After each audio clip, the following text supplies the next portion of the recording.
Hi, Bobby White back again for Woody Anderson Ford, inviting you to kickstart the new year with 0% interest. We've got financing as low as 0% APR for 36 months on 2022 and 2023 models of F-150, Explorer, Edge, and Escape. Plus, there's an extra $1,000 bonus cash on F-150 XLT. Come on in to Woody Anderson Ford today and choose from over 100 F-150s and nearly 50 Explorers. I bet you can find exactly what you're looking for. And we've also got longer-term financing as low as 4.9% for up to 72 months. It's available on 2022 F-150, Explorer, Edge, Escape, and Mustang. With your good credit, these offers are through Ford Motor Credit. Offers end January 31st. At Woody Anderson Ford, we'd be glad to walk you through the online ordering, too. Plus, you'll get $1,000 bonus cash. Come see us and let's get 2023 off to a great start. Woody Anderson Ford, Jordan at Sparkman. Hope to see you soon. At Mr. Sparky, we're America's on-time electrician. Flickering lights and hot switches can be annoying, but they can also signal a major problem, or worse, an electrical emergency. So play it safe and leave it to the experts at Mr. Sparky. Trust our team of professional, clean, and friendly electricians. We'll get it done right and get it done safely. You don't have to put up with any malarkey. Call 888-8-SPARKY. Independently owned and operated, licensed in the respective state or county. And the NHL All-Star Game, presented by Honda, February 4th at 3 p.m. Eastern on ABC and ESPN+. It's NBA on ABC time. LeBron. He's unstoppable. Versus Tatum. This guy is unguardable right now. I'm light as a feather, yeah, baby, I float.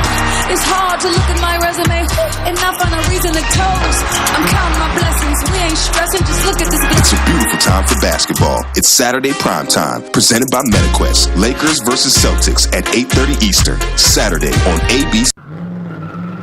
This hour is brought to you by Woody Anderson Ford, Alabama's F-150 Superstore. Welcome to The Drive with Wes Neighbors and Steve Moulton. Call into the Neighbors Wealth Management Hotline, 256-576-4977. That's how I roll. And I'm not going to drink and drive anymore. That's 256-576-4977. Now, here's Wes and Steve.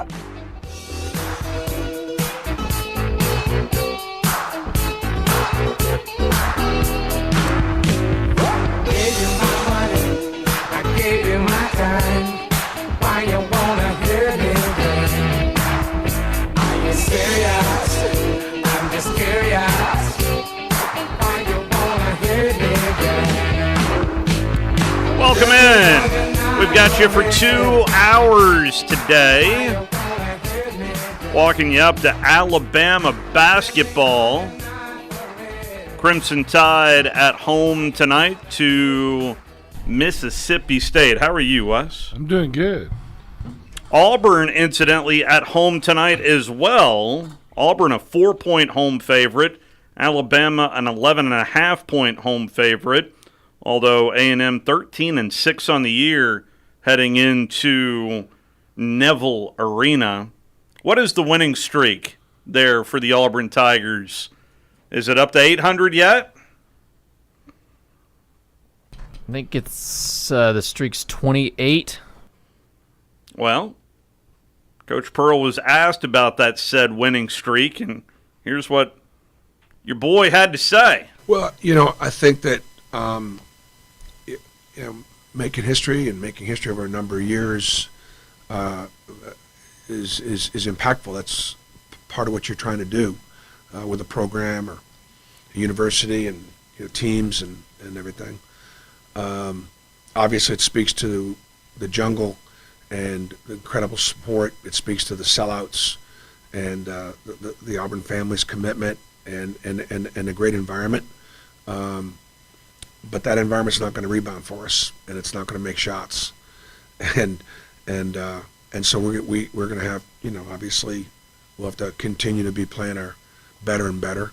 But I'm obviously proud of what the guys have done, and the position that we put ourselves in. We put ourselves in position once again to compete at the highest level, and that's all you can ask for. There are a lot of teams here at the end of January that aren't really playing for much. We're still in this thing. Well, apparently, crowd doesn't matter. I'm only joking. They don't rebound the basketball. I'm just pulling out the words I want to pull out, okay? All right. It is a big advantage for Auburn to play at home, although it was not a sellout when we were down there with the exhibition game against UAH. As I mentioned, Alabama at home. Here's a little bit of what Nate Oates had to say yesterday as they get ready to take on the Bulldogs. We're excited to get back in Coleman. Thought we had a good week with 2 games on the road last week, but last time we played here, we had a good crowd. I'm expecting a great crowd again, and it's good for our players. We were able to be home. I had a couple good practices. It's the first time we're playing the team twice, so we're, trying to improve on the last time. I don't think we can count on them shooting free throws as poorly as they did the last time, so we're got to be better. I didn't think we were great against them first time we played them. They're one of the best rebounding teams in the country. They're one of the best defensive teams in the country. Our offense has to be better, and we're trying to get a little bit better every game. So, and I think they're playing pretty well. So we've got our hands full tomorrow. That is Nate Oates, and we are walking up to Alabama basketball. We'll talk some more hoops coming up in hour number 2. Coming up on the program today, he is the Hall of Famer himself, enshrined in Canton. Walter Jones is going to join us later on here in hour number 1. We'll talk a little NFL with the Hall of Famer. And Trevor Maddich is going to join us in hour number 2 to talk a little wrap up the season, I guess, and maybe some talking points for the spring moving forward. But maybe the bigger story is Mel Kiper Jr. putting it on the big board today as he released his first big board calendar, and it surprised a few people out there, the fact that it was not Bryce Young or Will Anderson to put at the top of that big board, but there was a reason for that, and Mel explains why, because of who has the number 1 overall pick in the Chicago Bears. I would take Jalen Carter. Try to trade it if you can. I don't know if it's going to be a huge market to move up to get a quarterback because there's so much mixed opinion on the 3 quarterbacks, C.J. Stroud, Ohio State, Bryce Young, Alabama, and Will Levis, Kentucky. So if you're stuck at number 1, you got to be ready to make a pick. What do they need? The Bears need defensive line help. Do you go interior with Jalen Carter, Georgia, or the outside rusher and Will Anderson Jr. from Alabama? Based on what I saw over the last couple of years, I would take Jalen Carter from Georgia. When he was healthy this year, coming off those injuries in September, he was dominant once again. Will Anderson Jr. not as dominant this year as he was in 2021. He doesn't bend the edge like Von Miller or Myles Garrett coming out, who were at the top. Myles Garrett, number 1 overall, great career in the NFL. Same with Von. I think Will Anderson Jr. will have a solid NFL career. I don't know if he'll have a spectacular one. He, to me, will be an 8 to 11 sack guy. He's not going to be that 15 to 20 sack guy. So I would go Jalen Carter, defensive tackle out of Georgia, if I were the Bears. So there you go. All about need right there. But the rest of the big board, this is without any kind of movement in terms of NFL teams moving up to grab a guy. Will Anderson second on his big board, followed by Will Levis. Number three on his big board, Will Levis, the quarterback at Kentucky. I know a certain morning show host that's just going to love to see that. I don't see it, but interesting. Last time we talked to Jerry Glanville, who is really good at evaluating quarterbacks. Yeah. He told us Josh Allen would be a great player. Interesting. He said he was going to study the quarterbacks. I'm going to be interested to see what he thinks. Also, Bryce Young is number 4. C.J. Stroud rounds out the top 5. I get why Bryce Young is not I was surprised when. What is your opinion on that? Well, I mean, it's a lot of money to pay a guy who weighs 185 pounds. Interesting you go there, because that's exactly where Mel goes. Forget the height. The height doesn't matter. It's the 185, 190, the weight. Can he withstand punishment at the pro level? We've never had this in the top part of the first round. A quarterback, 5'10 to 5'11, 190 pounds. Great quarterback. Phenomenal. He does everything you want. Now, he doesn't have the big-time arm. He doesn't have the 4.5 speed. But Bryce Young would be, I think, the number 1 pick overall. Maybe even to the Chicago Bears, even though they have Justin Fields, if he were bigger. Bryce Young's size is a huge factor working against him. So I disagree with the arm part. The guy makes every throw. I mean, I've never saw him. I mean, maybe he can't throw it 90 yards, but he can throw it and hit a quarter at 60. I mean, how far do you want to throw it, right? I mean, I get what Mel's saying a little bit, but he has the arm. The only thing worries about is so some of those moves he makes, he'll still make in pros, but a lot of them go away, right? Because everybody's so fast and have these long arms and they just gobble you up, right? That being said, he'll make some guys look stupid in the open field, but other guys, I mean, in his seeing over the thing about Alabama, talking about seeing over the line. Seeing over the line. I mean, that's why a lot of times he's now he gets out.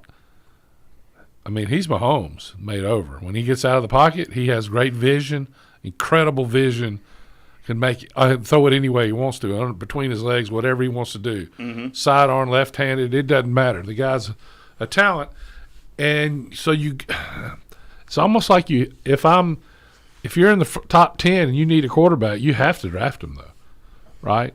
You have to draft him. But I wonder the same thing. Will he be able to hold up? I'm drafting him before I draft Will Levis. Well, but I'm not sure I'm drafting him before I draft Ohio State's quarterback, C.J. Stroud.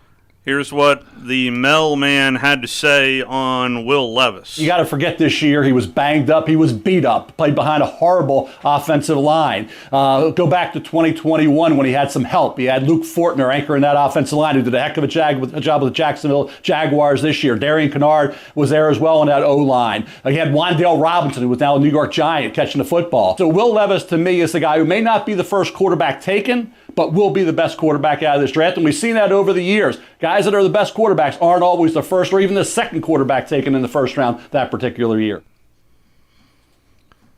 I mean, these guys are better at quarterbacks than me. I have no idea. I could tell you that the two quarterbacks I would have drafted would have been in the first round.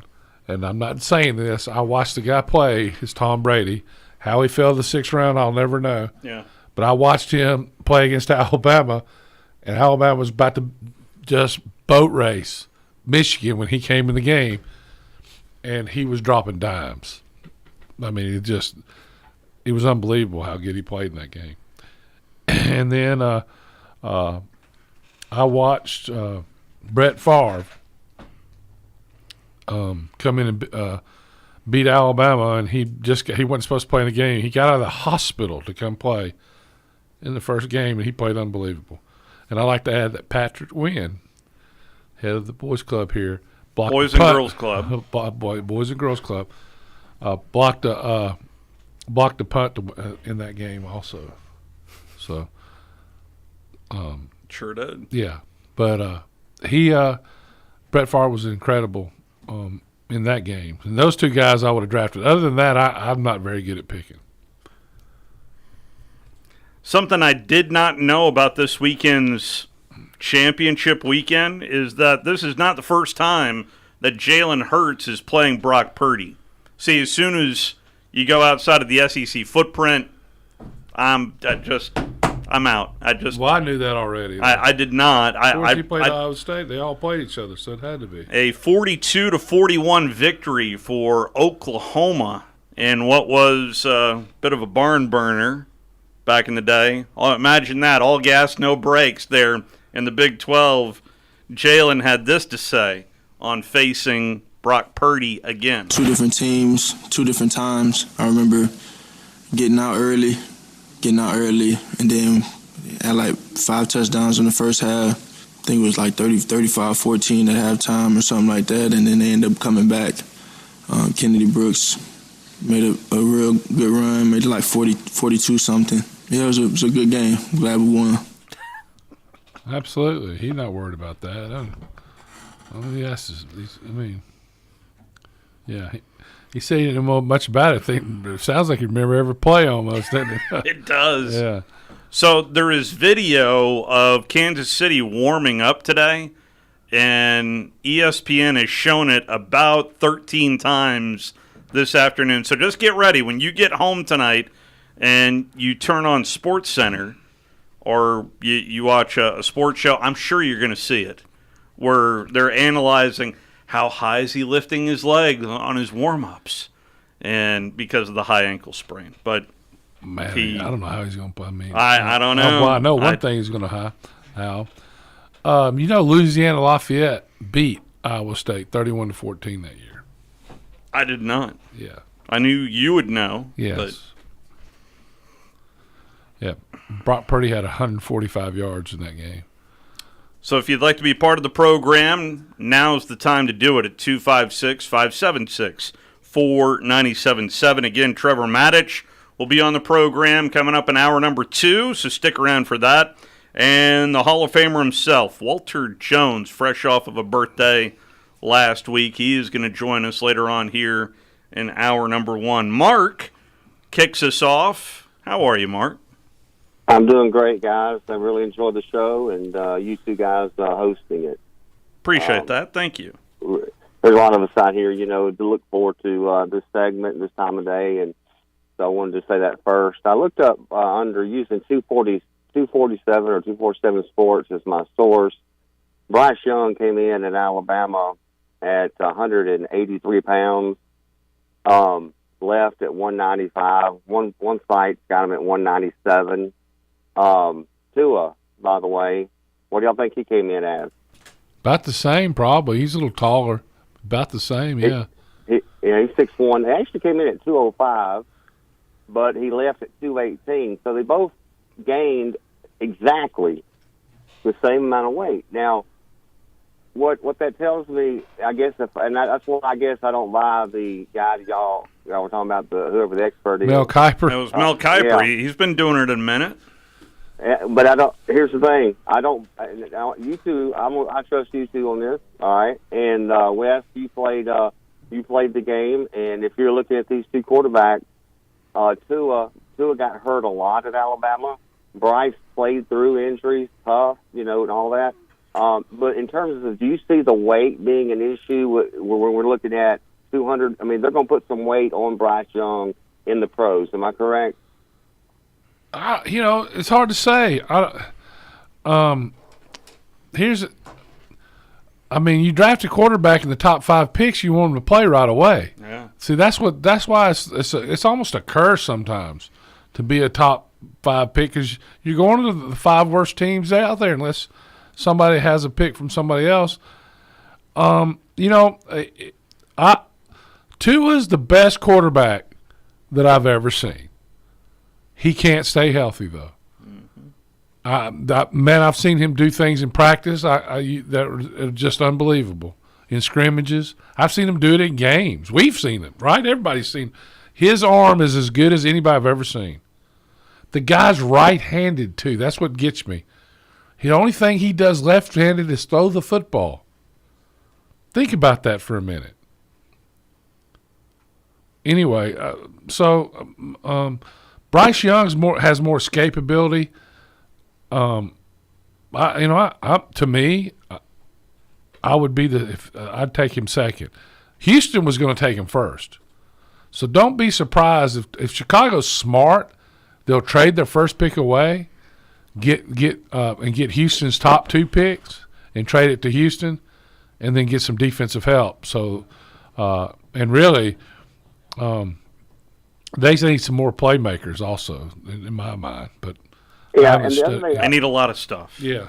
Yeah. But the man in charge at Chicago, of course, is Kevin Warren. So keep that in mind. I was just going to mention Will Anderson. Now, y'all may disagree with me here. He was double-teamed a lot. He's going to be double-teamed. I mean, you got to get through that. He didn't have the dominant year. That's just my opinion as a Tide fan. I saw games where he was not relevant. I mean, Tennessee, LSU, I can name others. Yeah, at times it seemed like to me that they picked up something they studied him hard, and they picked up something he never got over whatever they picked up. Yeah, he's a great kid, and, I love the guy, and he's a great player, but I don't see him as a 1, 2, 3, 4. I see him more as a 7, 8, 9, 10. I agree. I'll hang up and get your dots on that. Well, I agree. I think that I would take the defensive tackle from Georgia before, because I think he can rush the passers on all 4 spots. He has a trouble staying healthy too, but they I saw him get cheap shot a couple of times, but that's going to happen everywhere. But maybe not as much in the NFL. But yeah, I'm taking him before I would. I saw Mel say that. I agree. I agreed. I don't always agree with Mel Kiper. I don't agree with about the Kentucky quarterback. He might be the best one before it's over. Who knows? I'm not. But you look at. I saw when it counted. Dave, what's the guy's name at Georgia? What's his last name? I know him as 88. Carter. Carter, yeah. Carter. Jalen Carter. Jalen Carter. I saw him dominate like no other player in college football when he was healthy. I mean, yeah. When he was healthy. And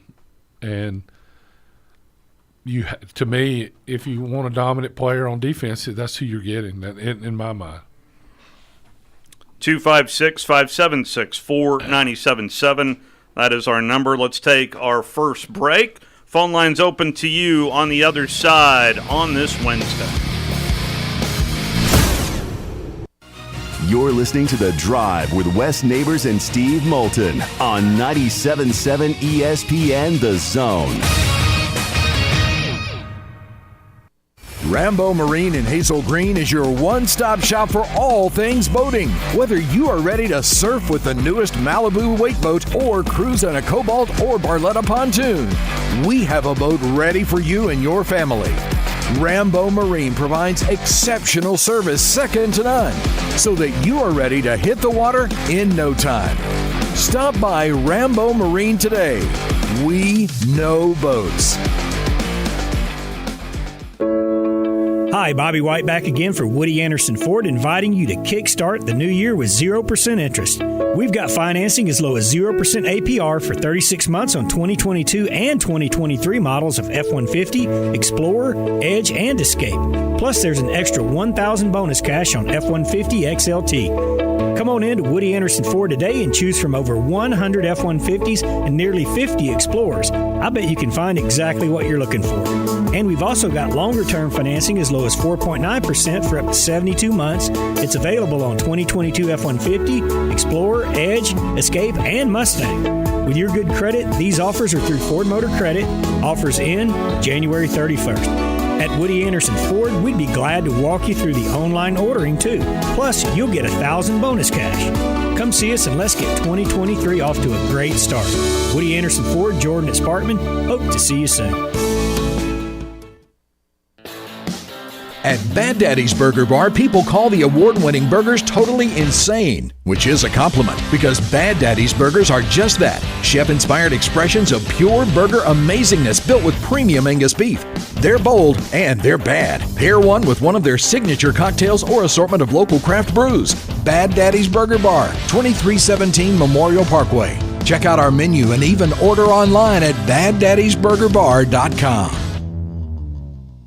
Ann Adams with Berkshire Hathaway Rise Real Estate is the one name to know if you're buying or selling real estate. With years of local experience, Ann Adams offers buyers in-depth knowledge of the local housing market and will narrow available properties down to those you'll be interested in so you can save time when shopping for your new home. If you're ready to sell, Ann offers a seamless process using accurate pricing and expert negotiation skills to make sure you get a fair price for your home. Call Ann Adams today at 256-337-2625 or log on bhhsriserealestate.com. When I chose a garage door company, I did my homework. I needed precision overhead garage door service. They have a 5-star Google rating. I checked their reviews and liked what their customers had to say. Precision overhead garage door has lifetime warranty packages. Same-day service if I call before 2 p.m. If they can't make it the same day, my service call fee the next day is waived. They did a 25-point safety inspection on the door and operator. Now that's peace of mind. Residential, commercial, and gate services. Precision overhead garage door service. Call 256-400-4500. Forgiveness. Wow, what a word. What a gift. All of us have done things in our lives that we regret. All of us have done things that are disobedient. All of us have sinned and fallen short of the glory of God.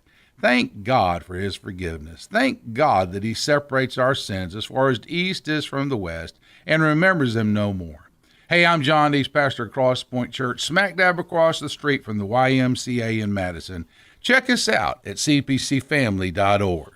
Seems our little town isn't so little anymore. It seems like every time you go somewhere, you see a new neighborhood or business. That's exactly why the Huntsville-Madison County Builders Association is proud to be selected as the host site for the OSHA Training Institute Education Center. Employees, employers, and supervisors, public and private, can train with the experts. Keep training, keep certified, keep safe. To sign up for classes, visit hmcba.org. That's hmcba.org.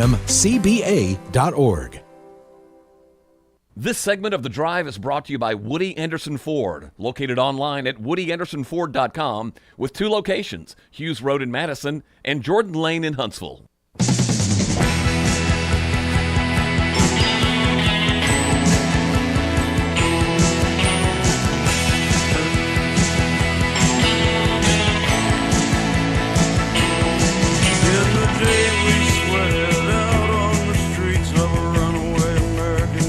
Back here with you on The Drive.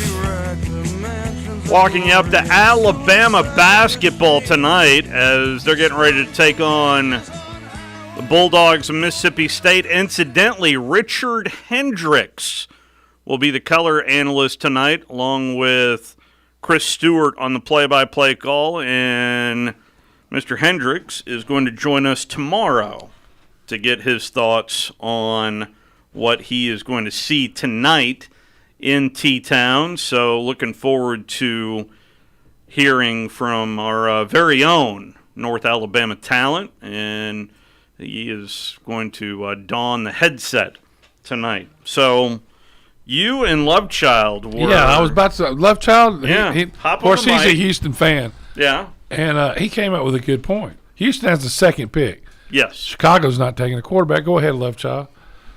Yeah, I was saying that I think Texans would be dumb to trade up when they've already got the number 2 pick, and they have another first-round pick. I don't remember exactly where it is. It's in the top 12, though. I think there's way more value in keeping those picks than trading up to really go up one spot. Agree. You know, and we were talking also about Buffalo GM, I guess, and gave a season-ending interview, I guess, and he was talking about how important it was to get a good quarterback that can play right away. Mm-hmm. That because you can put so many pieces around him because he's got a rookie contract versus what I guess Jalen Hurts after next year he's about to get paid, but they're not going to. Are they going to be able to keep all their pieces around them when they pay him? A.J. Brown, Devontae Smith. All those guys. Devontae Smith still in his rookie contract, so they'll be able to keep him. But Houston's other pick is 12th. But you look around, and we were talking about that's probably why Tom Brady, although he was such a great competitor, if you remember, he used to redo his deal every year. Yes, he so did. They could go out and find people, and that's what Lovechild was talking about. It's a great point.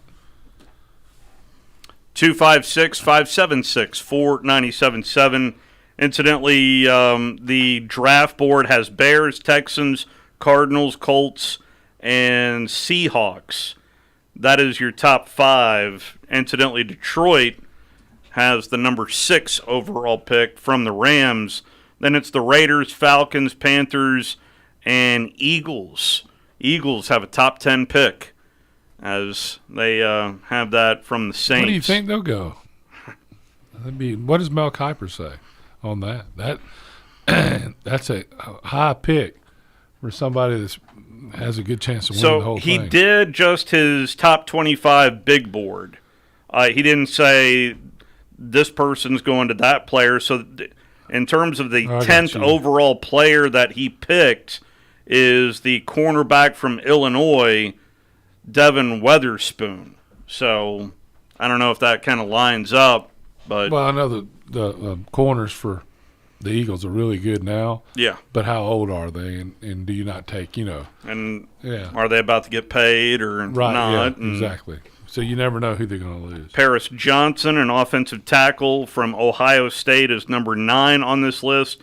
Bijan Robinson, the tailback at Texas, number 8 on this list. Some others, Quentin Johnston, the wide receiver from TCU, made the cut, as did, looking for some other SEC talent, Anthony Richardson, the quarterback from Florida, 21st on his big board, the top 25 players in this draft.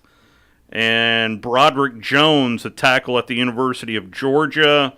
And the top quarterbacks ranking order for Mel Kiper's Will Levis, Bryce Young, C.J. Stroud, Anthony Richardson. Then Clayton Tune from Houston, Jared Hall from BYU. Then Hendon Hooker at Tennessee, followed by Stetson Bennett at Georgia. Man, I would go Hendon Hooker all day Sunday before Will Levis. I mean, I guess they're thinking. So, what's probably hurting Hendon Hooker is the system at Tennessee is not running the NFL. Although maybe somebody needs to look at it, and so he doesn't have the experience in that. That's all I can think it is. I mean, the guy was money. I mean, the right read, the right arm strength, the right everything. But what I know, I mean, I'm historically bad, and it all depends on what team. It's so important to go to the right team with the right coach, and I think everybody gets on Baker Mayfield. I think Baker Mayfield would have been a hell of a quarterback if they didn't change coaches every 3 years. Yeah, yeah. And he still might before it's over with, but it just blows my mind. Jalen Hyatt, by the way, the 7th best wide receiver in this draft. 7th.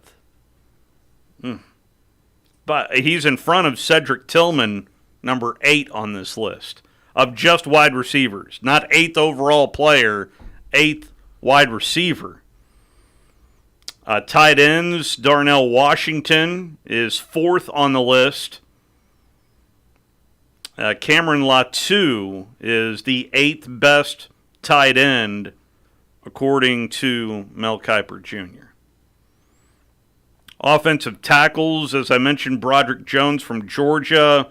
Some others that made the list, Darnell Wright at Tennessee, 9th, and Tyler Steen at Alabama came in 10th for the top 10 tackles this year's draft. Guard-wise, Emil Ekiyor comes in 3rd. Osiris Towers came in 1st from Florida. As I mentioned, Emil Ekiyor ended up 3rd. And he stayed hurt the whole time. The last 2 years at Alabama. He did. He actually, he played. I mean, he was in pain playing. That's for sure.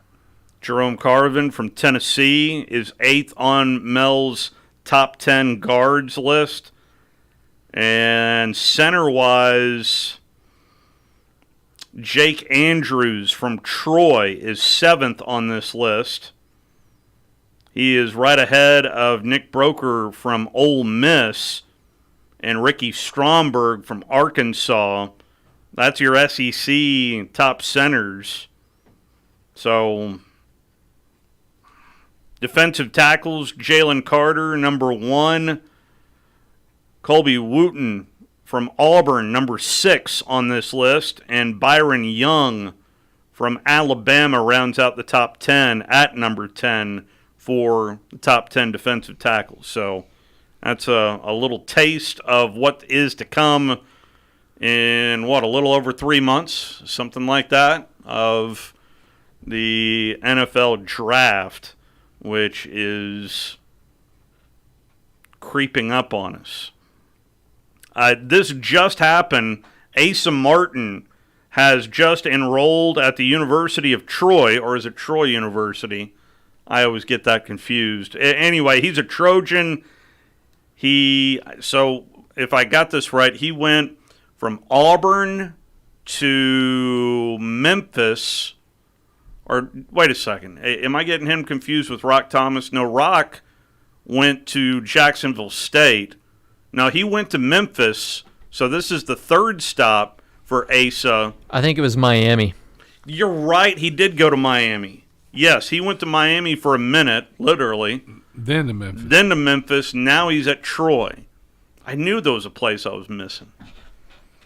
So Asa is back in the state of Alabama, heading to Troy. A former 4-star recruit out of Austin High School has landed. And you'll appreciate this story, Wes. So everybody seems to be very happy with Brian Kelly at Louisiana State University. Well, little did they know in Baton Rouge that the department that pays Brian Kelly, they liked him a little bit more than what the contract read for Brian Kelly. There was an audit done, according to the business report that was made public, and Brian Kelly was paid an extra $1 million throughout the majority of the 2022 season. Now, just imagine if they had beat Georgia in the SEC championship game to win the SEC. How much more would they have paid him then? Man. Who is, that's just. LSU. LSU. Who does that? Think about that. LSU. I'm telling you. Unbelievable. Yeah. Their back office is it's awful.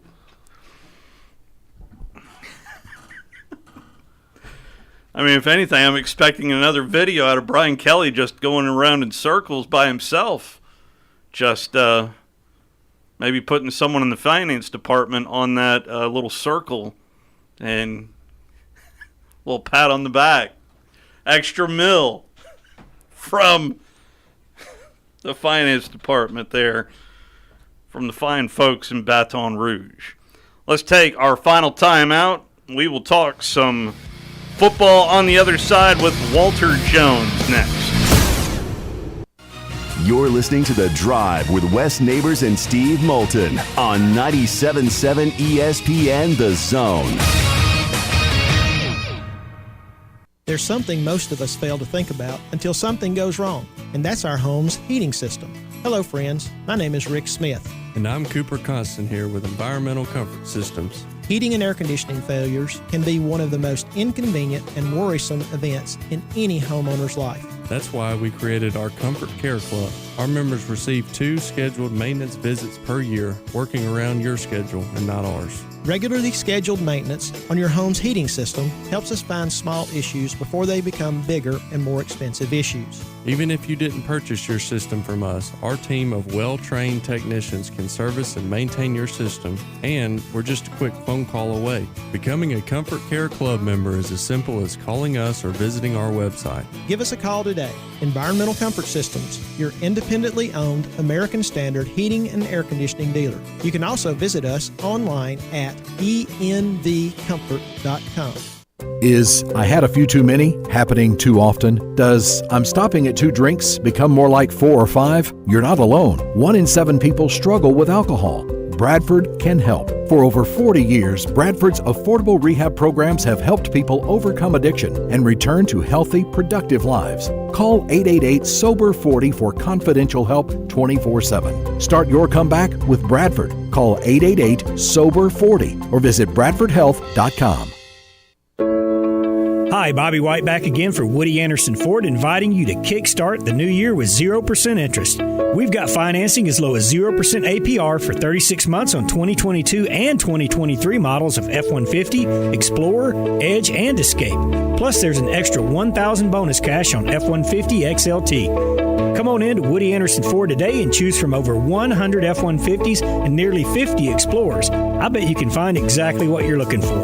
And we've also got longer-term financing as low as 4.9% for up to 72 months. It's available on 2022 F-150, Explorer, Edge, Escape, and Mustang. With your good credit, these offers are through Ford Motor Credit.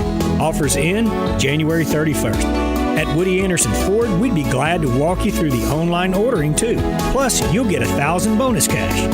Come see us and let's get 2023 off to a great start. Woody Anderson Ford, Jordan at Sparkman. Hope to see you soon. For 50 years, our mission, do the right thing and make long-term decisions. We value our customers, and we invest in supporting you. We use our own technologies to automate, to provide you the best support possible. And we have the strongest guarantees in the industry. I just can't tell you I'm going to provide you great support. I have to prove it to you with my actions. The kitchen is the heart of any home. It's where the family gathers. It's where kids discover old recipes and make them their own. Just starting out or just now getting started on the dream kitchen you've always wanted? I'm Chris Haygood, and from all of us here at Bob Wallace Appliance to the home builders and the homeowners of the Huntsville area, a heartfelt thank you for buying local. We're in Huntsville, Florence, and Coleman, and online at bobwallaceappliance.com. Great food and the best live entertainment is what it's all about at the Furniture Factory Bar and Grill. Head to downtown Huntsville every Tuesday for karaoke on the only outdoor karaoke stage in North Alabama. Thursday night is the Valley's longest running and biggest bike night. Food and drink specials, giveaways, and live music on the patio. And the Furniture Factory menu is fully loaded with options from steaks to salads, plus a whole lot more. Featuring a weekday happy hour that starts at 3. 619 Meridian Street, downtown Huntsville, and online at FurnitureFactoryBarGrill.com. From the Fox 54 Weather Center, I'm Chief Meteorologist Jordan Dressman. Scattered showers will be possible through a good majority of the afternoon, early into the evening. A good chunk of us are probably going to spend the day dry. Temperatures hanging out in the low and mid-50s. Dropping into the mid-30s as we head into the overnight, early into your Thursday morning. A mostly cloudy or an overcast sky once again on Thursday afternoon. It is going to be a little cooler. Temperatures only climbing into the mid and upper 40s. Dropping into the mid-20s through the overnight, early into Friday mornings. I'm Chief Meteorologist Jordan Dressman on your home for ESPN Radio, 97.7 ESPN The Zone. From the Alabama Crimson Tide to the Atlanta Braves, we are 97.7 ESPN The Zone.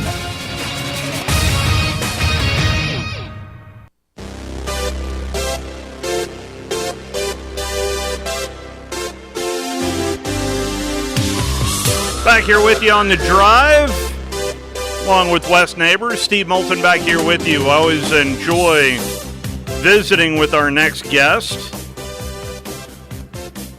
Provides great insight. He is the Hall of Famer himself. He is Walter Jones, joining us on the Neighbors Wealth Management Hotline. How you doing, Big Walt? I'm doing good, man. Thanks for guys having me on. Absolutely. Out of the gate, what was the best birthday present you got last week? The best birthday present I got? I probably would say I got invited to the hockey game, and they do a the Kraken, right? They do the Kraken hockey game. I got a chance to go there, and I was like, they do a little hero thing where they recognize people that are doing great things in the community. So when you get to a certain age, you just want to just relax when your birthday comes. So I would say that's probably was the coolest birthday present, was just getting a chance to do that and hang out and watch some good hockey. So that's probably was my excitement for my birthday. Is Seattle turning into a hockey town?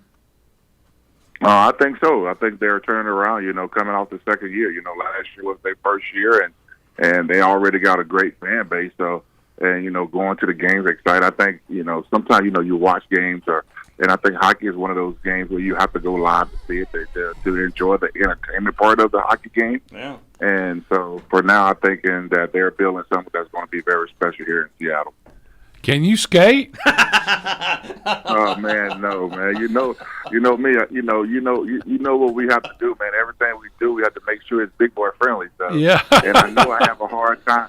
Hey, I know I have a hard time skating, so I know on those things that where you putting all that weight on your center of your foot, that's not going to work for me. So no, I can't skate at all. Oh, it's a long way to fall for you too. Now, that's a long way. That's why when I played the game, that was my key. Stay off the ground. Stay off the ground because it's hard to get up when you get on the ground. So, Walter, so when you watch football today, even today, and it wasn't that long ago you played, when you look at it, it's changed. The offensive linemen, to me, I mean, I watch them, and their footwork is not as good as it used to be, and it's like they're all in really bad habits. Do you see, except for the really good ones, are doing the things you need to do to win? But you know what? I think it's just a product of what's going on with the college kids. Right now, everybody running that run and shoot, so where guys are definitely playing the game in a 2-point stand. When I got taught the game, especially when I got taught playing offensive line, we was always in a 3-point stand. You didn't get into a 2-point stand unless it was a pass or a long pass or, the down and distance is long. But nowadays, kids are showing ways to play this game in a 2-point stand. But still, again, it's still football, and you have to get the job done. And, I think everybody have moments where they have bad techniques. In the end, you get a plus for if you get the job done, if you block the guy, especially when it comes down to playing football. How would you assess the Seahawks this year? Geno seemed like he performed better than I thought he was going to perform this year.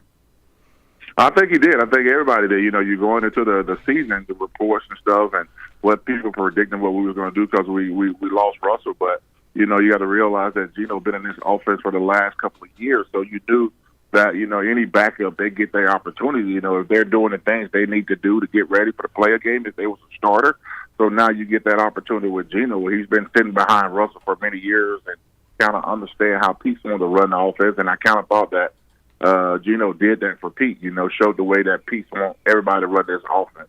Pete liked that nail-biting, stay close to the game and try to find a way to win in the fourth quarter. So you kind of saw that this year. So I thought that, the things that they was able to do and the way they was able to make the playoffs. So, you got to feel good on what this team's going to be next year, especially with a lot of the young guys that got a chance to play this year.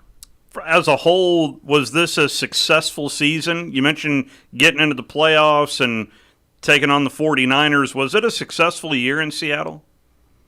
I think it was. I think from the standpoint of what people thought was going to happen, we was always in games, and we still put ourselves in a situation to make the playoffs. So I thought from that standpoint, you got to feel good about this team. The standard is set here. I think Seattle is one of those teams. If you don't make the Super Bowl, it's considered a bust, and I think that's what you want for this team. But from a standpoint of was it a successful season? I think so. From we lost Russell was one of our premier players, and still was able to compete, and I think that's all you want this team to do, to be able to go out every Sunday and compete. I thought they showed that this year.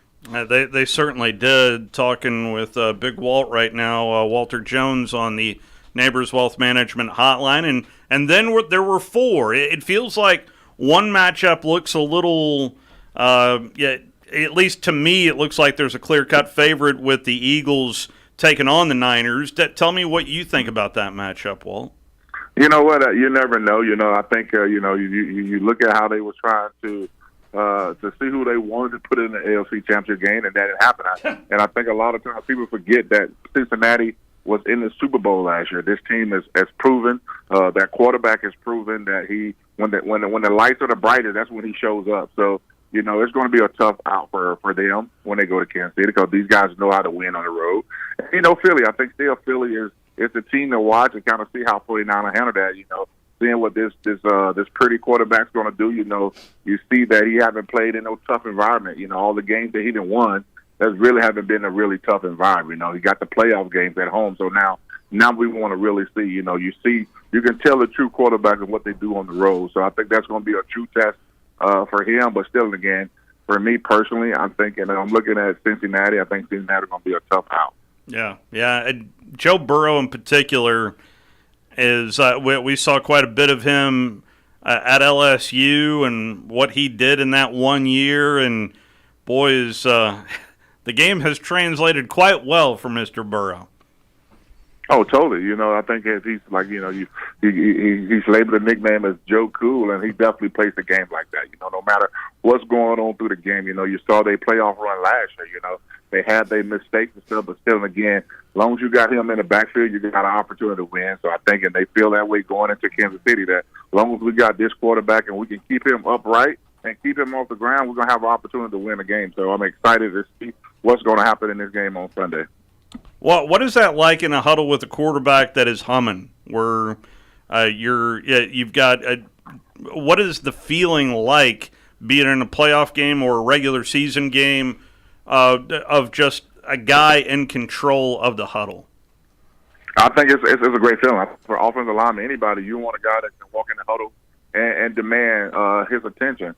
And I think the cool thing about that shows you that everybody's on the same page. I can remember when we made our little run, and we was all on the same page. If the quarterback made a check, everybody, I saw an interview where they were saying, like, all the communication was on point in the Buffalo game. So that tells me that everybody's on the same page. When you can do that, when you're out there and the coaches are calling the plays and you know what the check's going to be, what we're going to check to, and it's running like that, that's what you want to do. You just want to get on the ball and run plays and keep that momentum. When you're playing like that, you don't even want the time off. You want to consistently keep playing. So from that standpoint, to feel that good, when there's nothing they can do on defense, because you can call any play and we can run it to the teeth.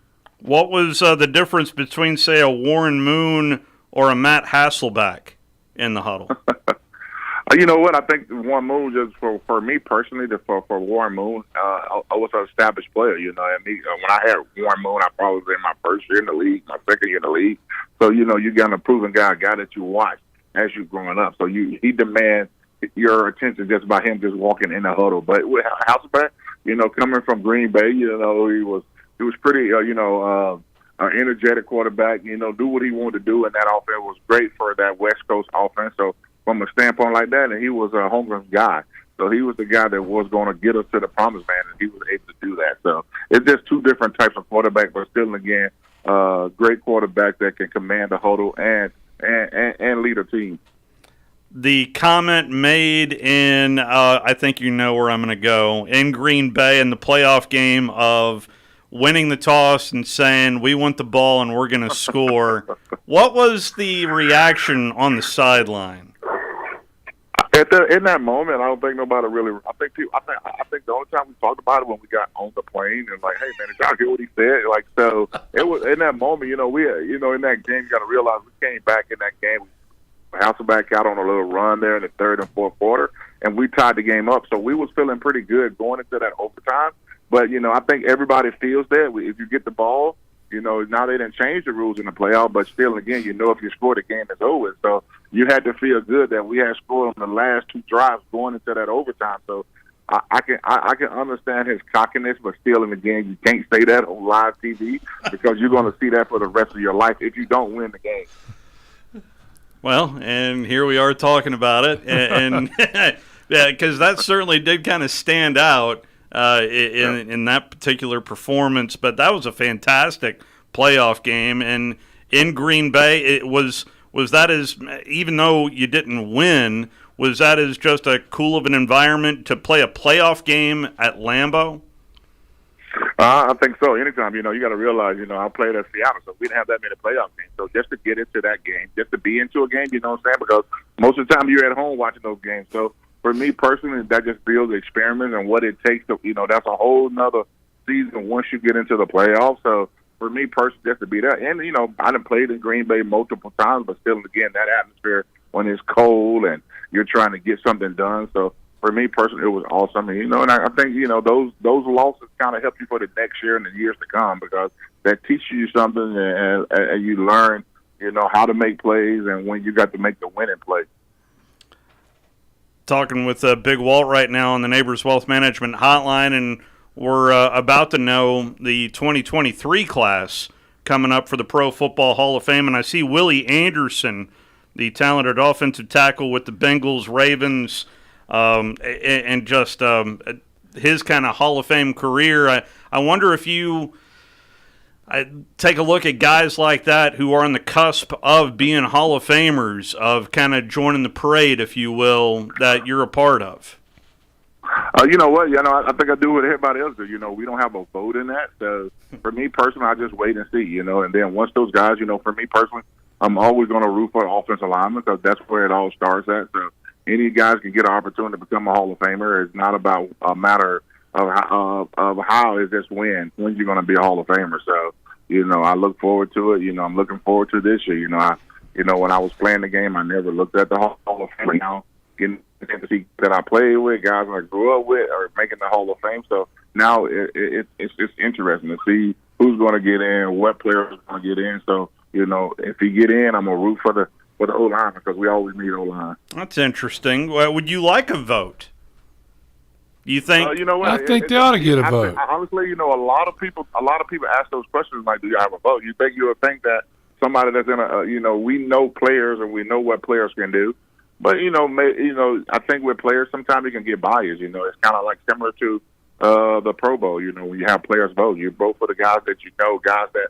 And even if the guy didn't have a great season, sometimes you be biased on something they did a couple of years later. So for me personally, I think they doing it the right way. It can get kind of crazy or who's supposed to be in there, but in a matter of time, if you deserve it, you will get in there. Fair enough.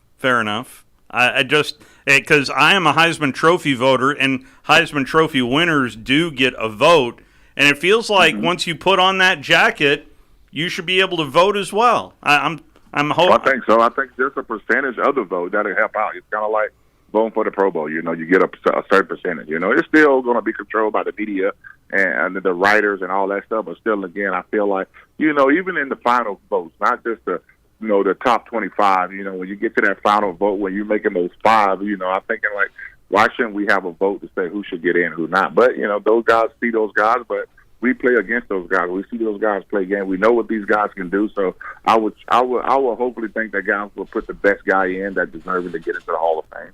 Walt, best guy you played against is not in the Hall of Fame. Who's that? No, that's my question to you. We want to know.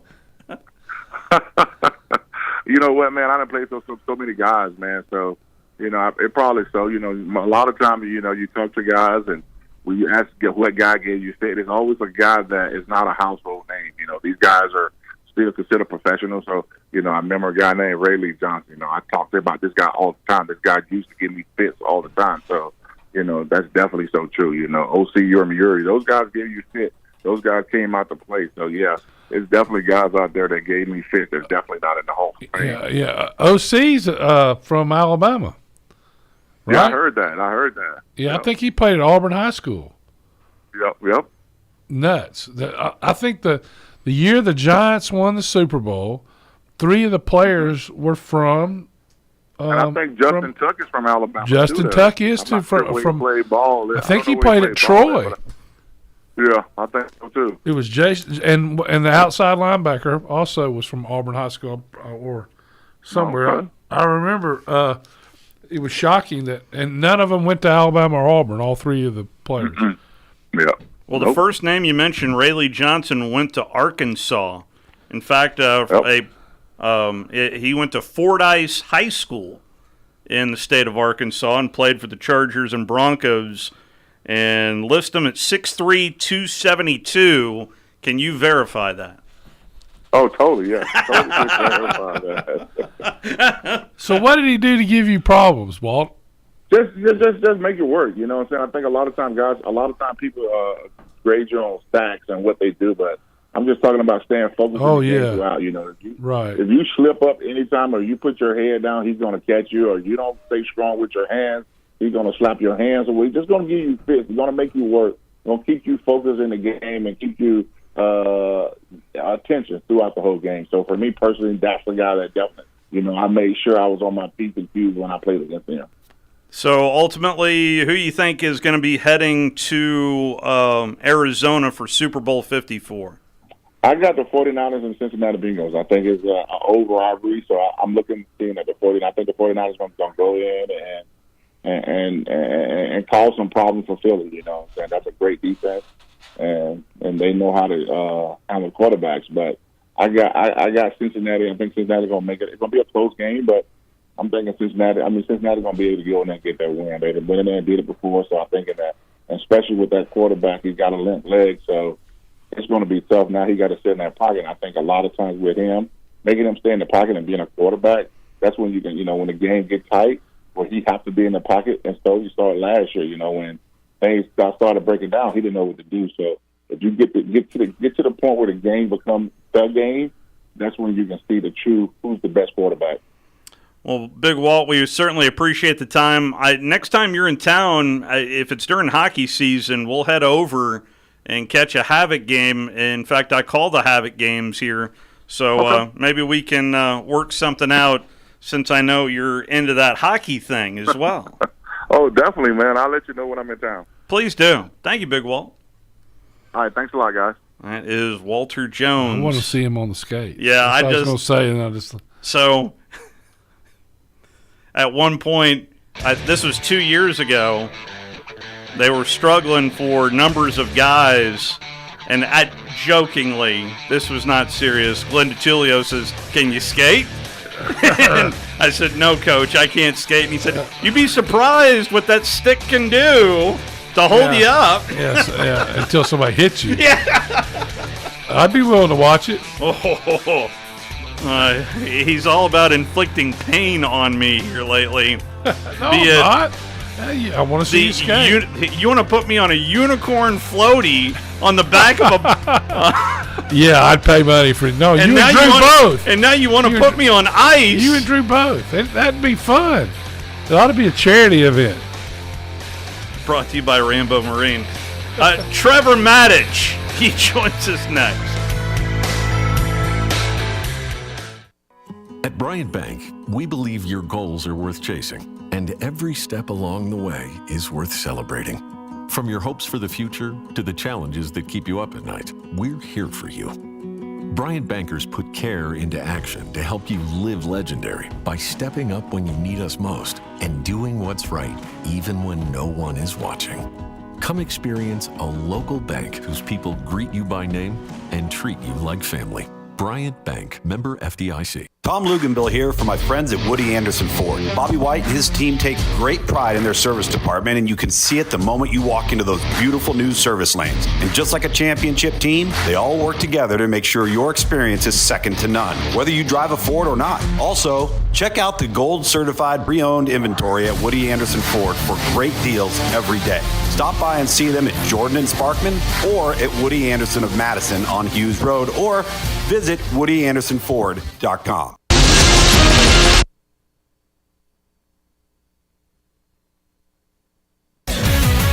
WZZN, Union Grove, Huntsville, Alabama. This is SportsCenter. I'm Doug Brown. Chiefs quarterback Patrick Mahomes practiced today and says he's ready to go for Sunday's AFC Championship game against the Bengals. And Mahomes believes his team should be the favorite in this matchup. Yeah, I mean, every time I walk on that field, I don't think I'm an underdog, especially when I walk on Arrowhead's field. So I just go in with the same mindset of we're going to play our best football to win. We know we're playing a great football team that's beat us the last 3 times. And so we have to learn from our mistakes in the past and be better in order to win against a great football team. Mahomes had a high right ankle sprain 4 days ago against the Jaguars. He was listed as a full participant in practice today. 49ers running back Christian McCaffrey sitting out today's practice with a bruised calf. Also out, running back Elijah Mitchell with a groin injury. Wideout Deebo Samuel was limited with an ankle issue. There's an NBA doubleheader on ESPN tonight starting at 7:30 Eastern Time. First up, Nets and 76ers in Philadelphia. That game will be followed by the Grizzlies and the Warriors in San Francisco.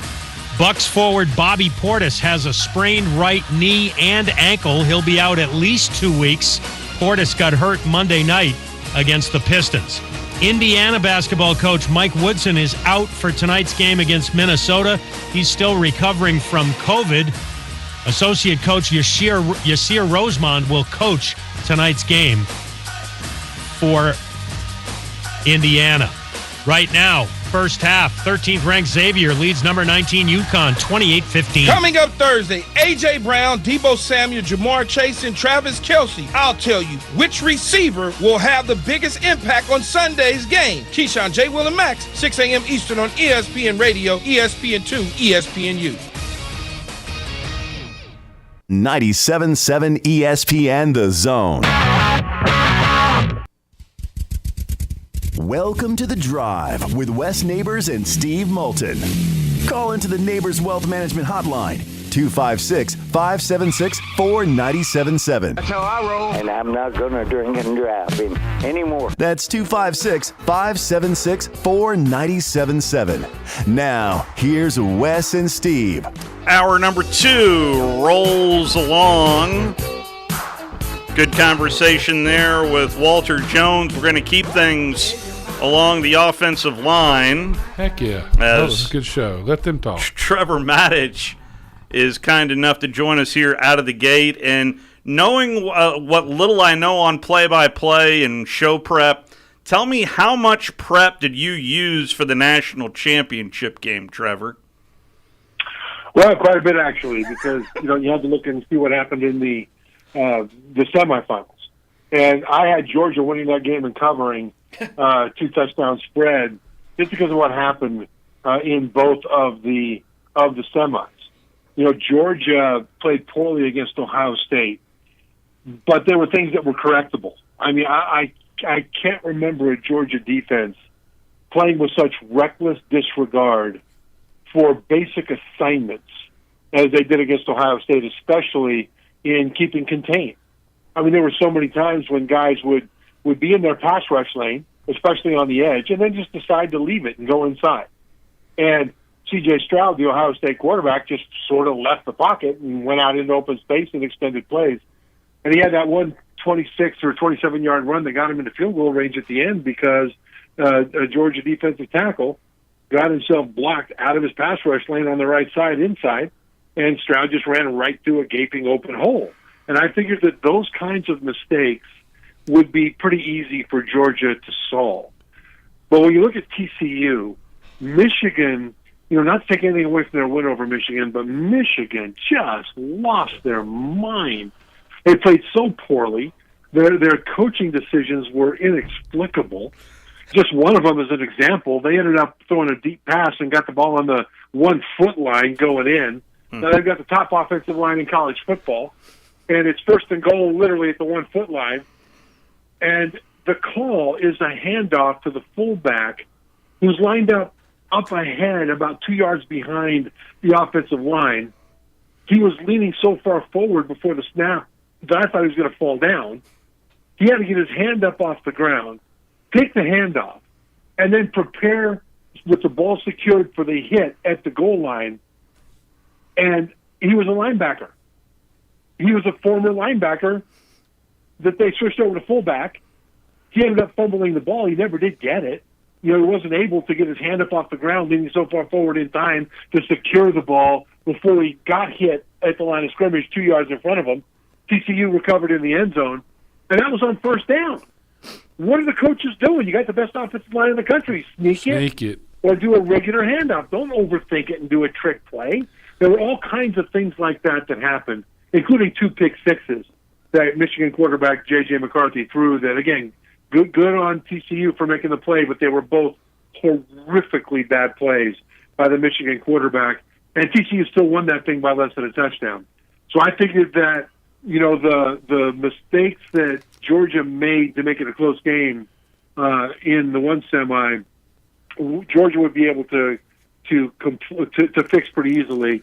And the gifts that Michigan gave to TCU to allow TCU to sneak by that game with a victory to make the final were not gifts that they could count on Georgia to make. And so in studying both of those games, it seemed pretty clear to me that Georgia was going to dominate that game. Going back to the Michigan-TCU game, I'll never forget Michigan's offense walking onto the field like just nonchalant, like, we're just showing up for this game. We're going to win. And as you know, that's the way to get beat. Yeah, and the coaches were too slow to adjust. I mean, one of the problems for Michigan early in the game was that they thought they could run the ball between the tackles in the big field because their offensive line was so good. And TCU was running that 3-3-5 defense. So you got 3 defensive linemen, not 4, 3 linebackers, not 4, and then an extra little guy in the back end. So it's a smaller, faster defense, and Michigan thought they could smash them.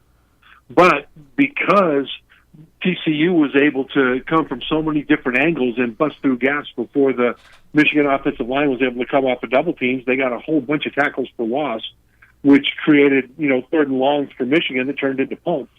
And by the time they adjusted, they were playing catch-up. And then J.J. McCarthy ended up throwing a couple of pick sixes. Things went south, and there you go. I mean, what they did, and I was yelling at the TV screen because I was doing ESPN radio pregame, halftime, and postgame for both semifinals and then for the final as well, the championship game.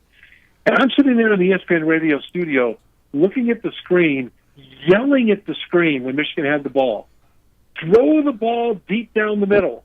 Throw the ball deep down the middle, because they were trying to run the ball, and it was all gummed up because TCU's defense was up there, near the line of scrimmage. And then they would try to throw short to intermediate throws where the TCU secondary with 5 guys, an extra guy, were gumming up the short and medium passing lanes. And I'm just begging them to throw the ball deep. Finally, they did. And when they did, they started moving the ball and scoring in chunks. And Michigan did get a lot of yards and a lot of points. But by then it was too late. Yes, it was. Talking to Trevor Matich right now on the Neighbors Wealth Management Hotline. And moving forward here, the portal closed, and it felt like there was another this window that opened. It felt like that Olympic-sized pool got filled up rather quickly. How concerning is this, you think, from a big picture standpoint of how quickly these kids are hopping in the portal, Trevor? Well, I think a lot of them are hopping in because they already know they have a place. I mean, I know of one school, and I don't want to say the school because I don't want to seem like I'm accusing somebody of doing something illegal. There's a lot of gray area in the portal, right? All you have to do is phrase things a little bit different way, or have one guy instead of a different guy make the initial approach, and it's legal or illegal, right? But I know one where a former coach of a team went to his former position group, and he was now at a different school, both Power 5. Went to he didn't go to him. He had an intermediary go to his former position group, all the guys that he wanted to transfer to his new school, and were offered big NIL deals if they would do it. And lo and behold, a couple of them did. Right? Now, whether those NIL deals come to fruition, we'll see. There's been a whole lot of NIL deals promised that were not fulfilled all over college football, and that's a big thing right now. But when you talk about guys going into the portal, a lot of times you'll see guys go into the portal knowing exactly where they're going to go and exactly what the NIL deal is before they ever jump into the portal. That's not everybody, certainly. I haven't seen the numbers for this year, but I know last year there were a whole lot of guys that didn't even find a home, find a scholarship, right? But right now the portal is just so muddy that, when guys jump in and then jump right back out, my first assumption is not that they did anything wrong or illegal. I'm all for guys getting paid, but that they knew exactly where they were going and for how much and for what reason why before they ever did it. Well, what would you do to fix the portal? I don't know that you can, Wes. I mean, I don't know that you can. The problem is the Pandora's box is open. And if you say as an extreme, let's just go back to before there was a portal, before you were allowed to transfer one time without having to sit out a year, right? If you were to take that away, you would have lawsuits all over the place. It's just flat out impossible. And the truth of it is, as I look at possible solutions, if a solution limits the player, I'm leery of it. Because, I mean, if you're 18 years old and you have a skill in the entertainment industry, let's say that you can sing, and you go out and write a song and you sing, and you can make as much money as the market will bear. But if you could throw a football, you can't go make as much as the market will bear because, the rules don't let you. Because we want this to be amateur, don't you know? And I am for athletes who are in the entertainment industry. That's why they're valuable. That's what the money's about, to be able to maximize that. How to do it, I'm not exactly sure. But right now, the way things are, I kind of tend to think that transparency might be the better solution. Players, recruits, high school recruits, et cetera, are allowed to have representation for NIL.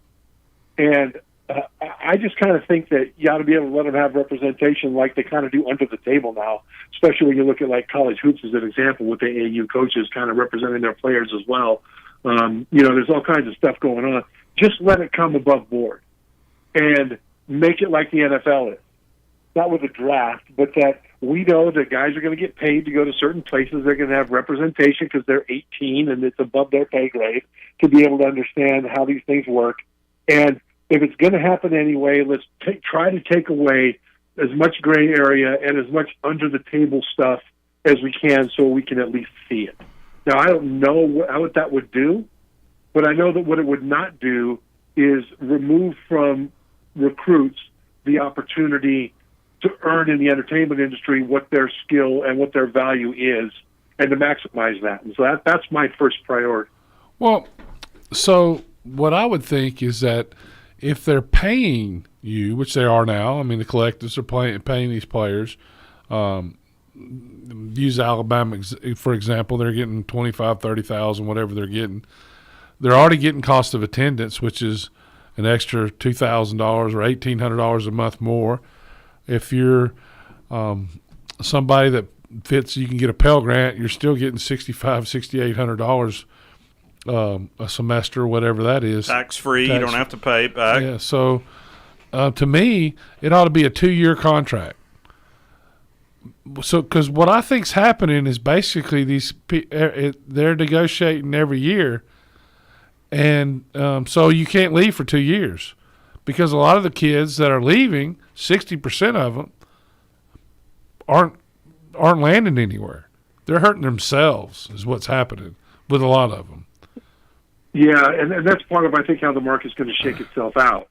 Because right now, not now necessarily, but certainly last year, I think, when this thing kind of just blew up, recruits and transfers thought, hey, money, this is great. I'll go to one school, and then if I don't get a raise, I'll transfer and I'll get a bigger money, and off we go. And it's all going to be just a big old cherry pie full of $100 bills, right? And for some players, I guess it might be. But another thing that's showing up here is when you talk about contracts, if it's above board, then you can actually get these things signed before you show up. Right now, the way the rules are, a collective is not supposed to give money to a recruit in order to sign with the school.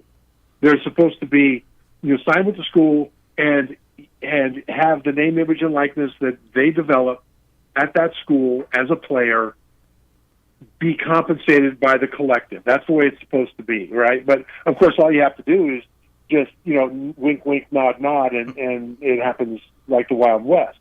Well, I think that, one of the things that's shaking out now for players, and this is another reason why it might not be a bad idea to let them get representation coming out of high school, and certainly in the portal, is that you've got lots of promises that then aren't kept. Exactly. I know of a recruit that was leaning towards one Power 5 school and ended up signing with their rival. And the scuttlebutt was that there was a $500,000 NIL deal promised at the rival. It didn't materialize, and the guy transferred the next year. That's happening everywhere, no question.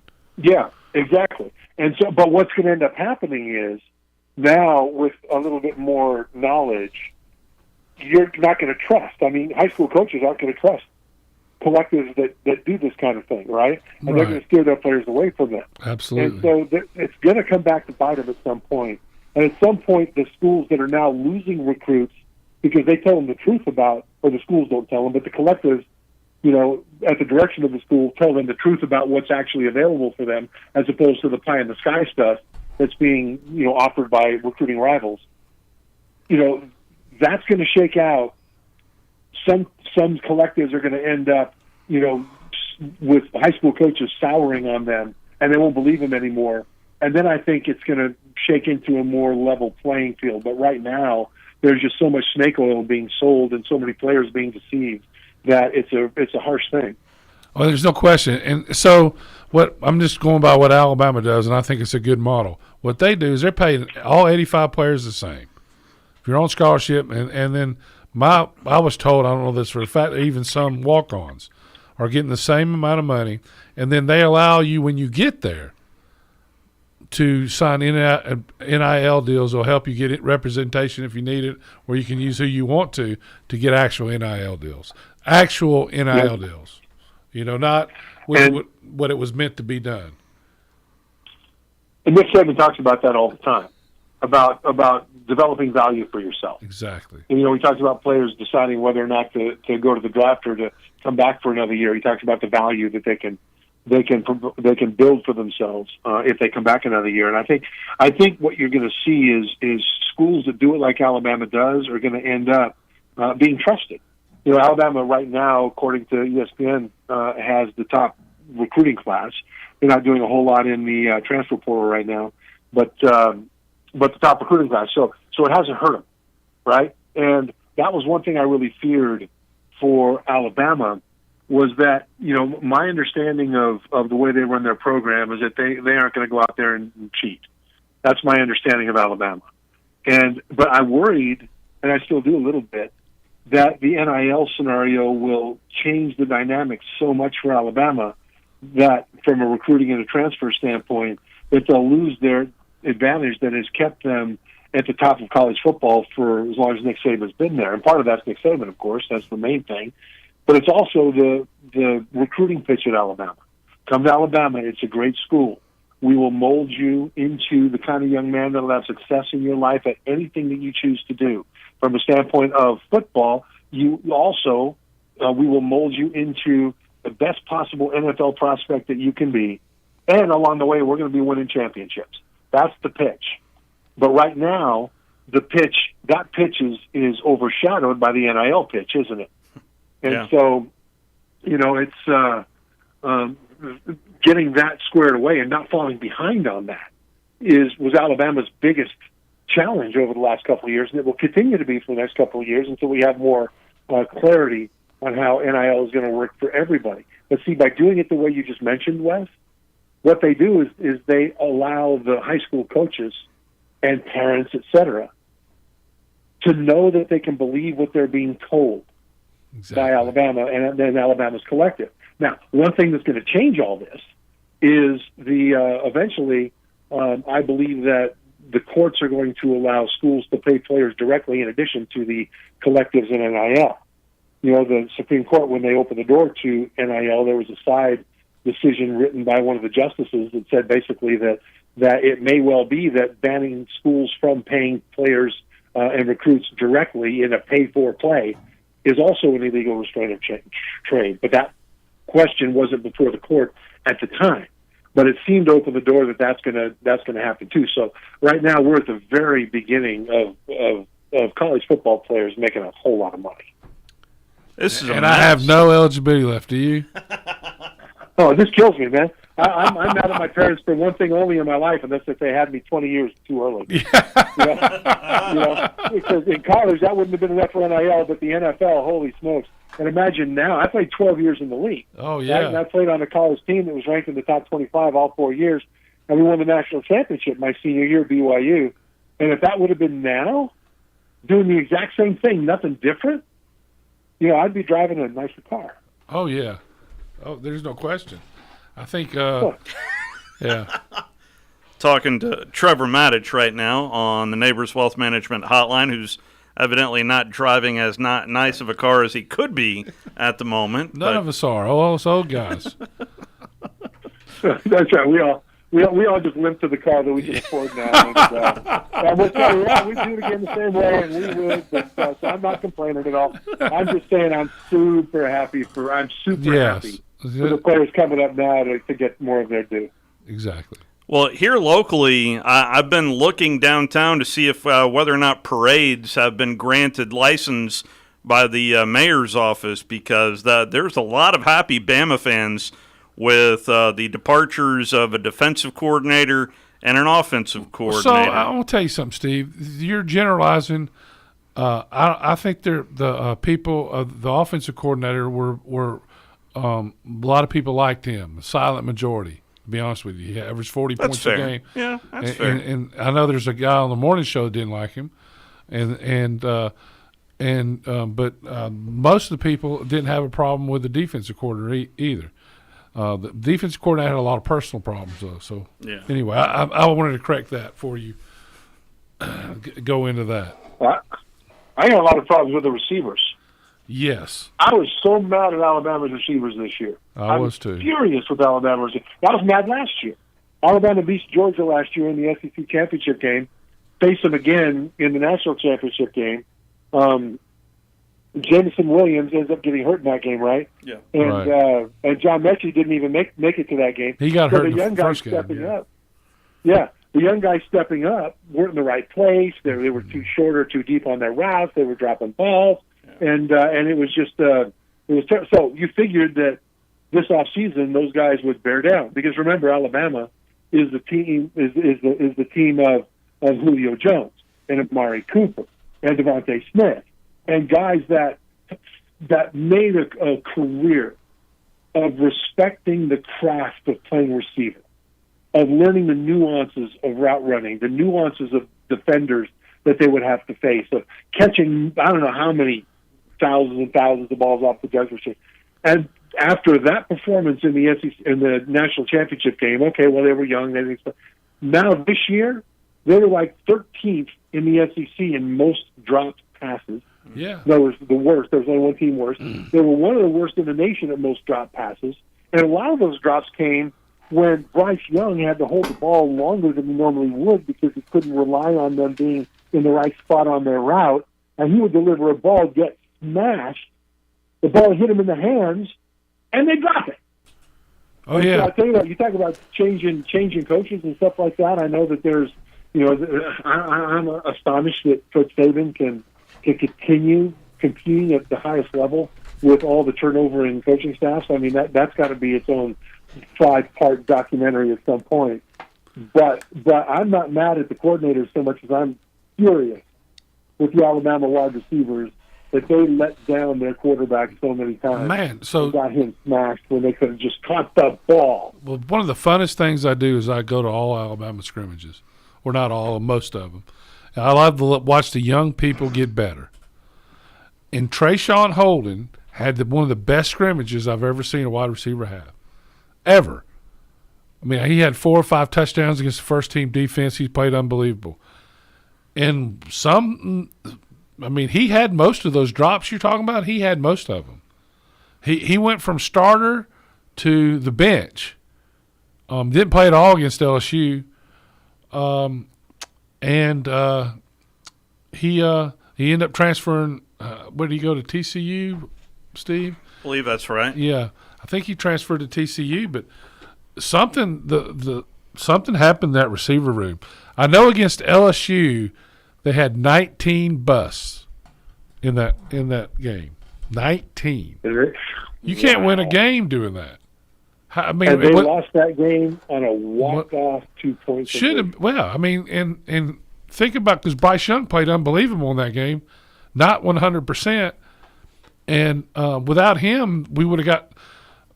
And then we get to the other point is the way the offensive line played at times, and they weren't fundamentally sound. They couldn't come off the ball.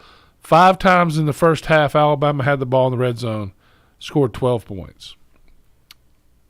Yeah, and that's been. And by the way, I talk about college players differently than I talk about NFL players.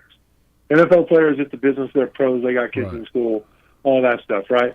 I kind of get on college players when they do something dirty or cheap or they're lazy, and or when I perceive that they are. So I just want to make that, But you talk about the offensive line. That's been a problem there for a while, right? Yeah. And Nick Saban, has talked about that as wanting to get the Bama factor back.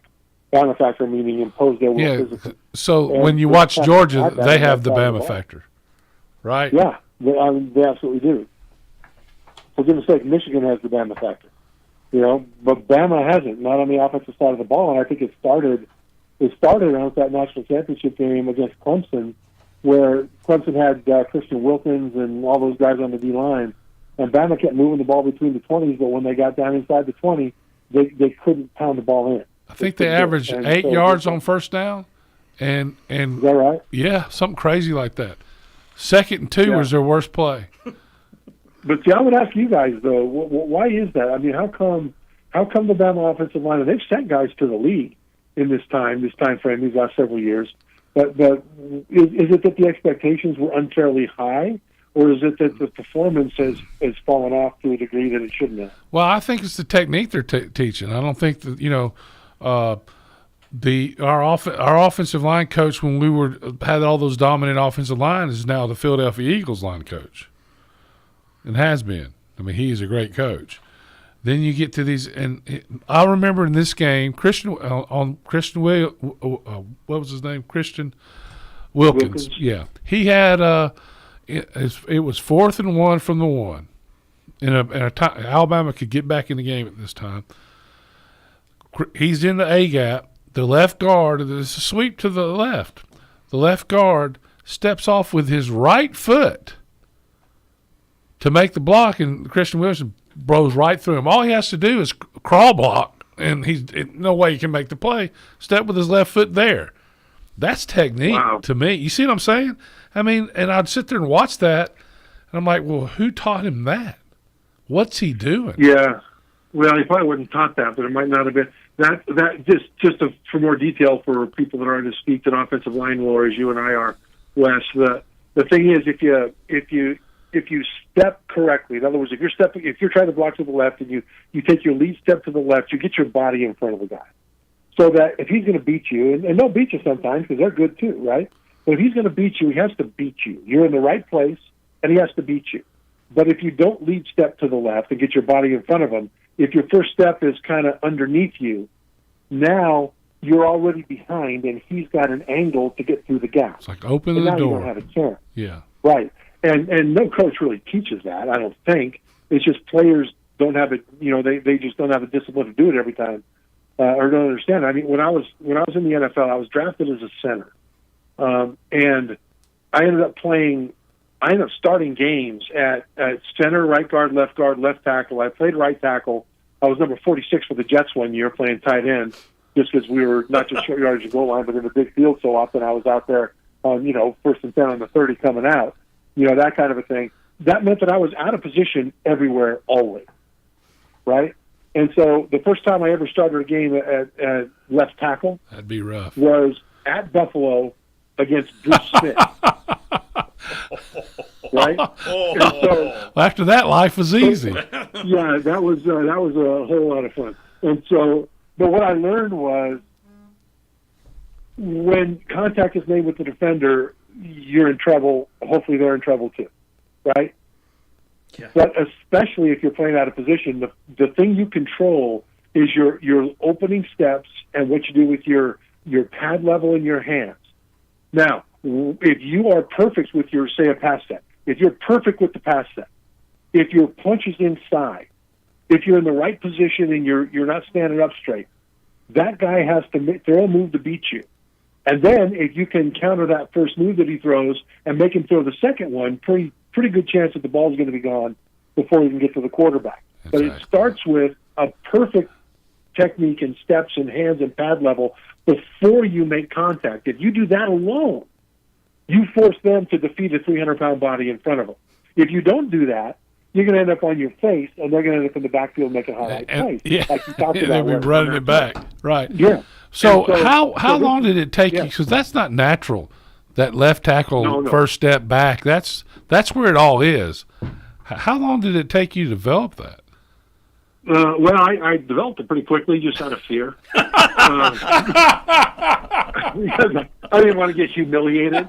I don't mind looking like a rag doll. By the time the block's over, as long as he didn't get to the quarterback, right? Right. Oh yeah. But it's just a matter of just practice. And the thing is, though, is it hard? Well, maybe it can, I guess. But I mean, I had the steps down, and really every in the NFL, I didn't do this in college, but in the NFL, after every single practice, or before, but usually after, I would go out and get at all 5 offensive line positions. So left tackle. And I would do my run steps on every kind of run that we do. I would do the pass set on every kind of pass that we do with perfect technique, right? And and I did it left tackle, left guard, center, right tackle, every day to groove in the muscle memory. Because that was the only way that I would have a chance. Because I didn't focus at one position for 10 years to excel there, but the guy I'm playing against did. So now what do you do, right? And so it's awkward at times, at least at first, but then you can groove in the muscle memory. And to me, it's a lack of either focus, or it's a lack of discipline, or a lack of want to.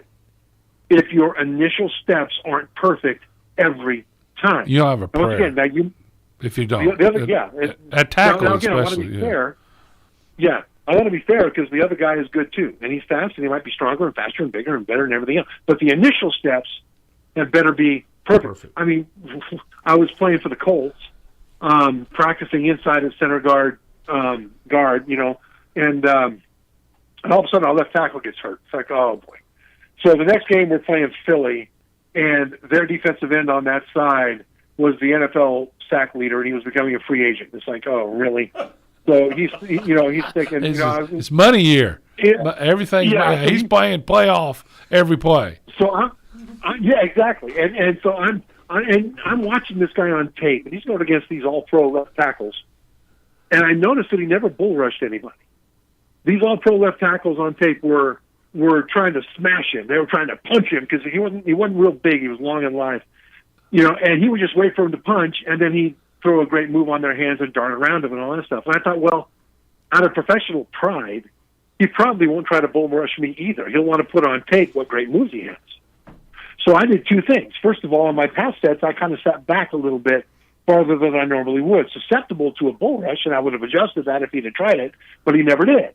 So that if he slapped my hands down, I wouldn't be too far forward and lose my balance forward, right? So that was thing number 1. Thing number 2 is that if he's going to slap down the punch, the hands, 2 hands coming out to punch him, of all these all-pro left tackles, he's going to get mine too. So I never punched him with 2 hands. I punched him with 1 hand at a time. So I'd punch him with one, he'd slap it down. I'd punch him with the other, he'd slap it down. But the other was reset. So I'm punching him like a sewing machine back and forth, boom, boom, boom, boom, boom, with the 2 hands. And he would beat me eventually. But, But the pass is gone. You weren't getting beat on the first move, which gives you a chance. Except for the first series, he smashed the quarterback hard. I was speed. It was like, whoa, man, he got there. But then I gave up a sack against the guy there on quarterback. I was blocking well, and the quarterback stepped up into where I was blocking. It's like, what are you doing? Yeah, don't do that. But anyway, but there's the point, though. You say, so what do you do? So we go back to the Alabama offensive line, right? These guys are big, they're strong, they've got hips, they can deadlift the Empire State Building, all that stuff. But Wes, if you're watching them and seeing a lack of technique, it's awful. It's on third and fourth down. That's inexcusable. Yeah. In Texas, the Texas game on a run, at the point of attack, the guard stands straight up and takes a step back, gets knocked back and if it wasn't for the back making a great play, he wouldn't have got it. I mean, that happened continuously. You could go back and watch the film for the last 3 years. It happens all the time. But now we talk about, can it be fixed? Can it be easily fixed? Sure. And in my opinion, really easily fixed in terms of it's easy to know what to do. Now, it's hard to be relentlessly focused on every rep through the off season, through spring ball, through summer camp, all that stuff in order to groove that muscle memory. Now, that's exhausting mentally.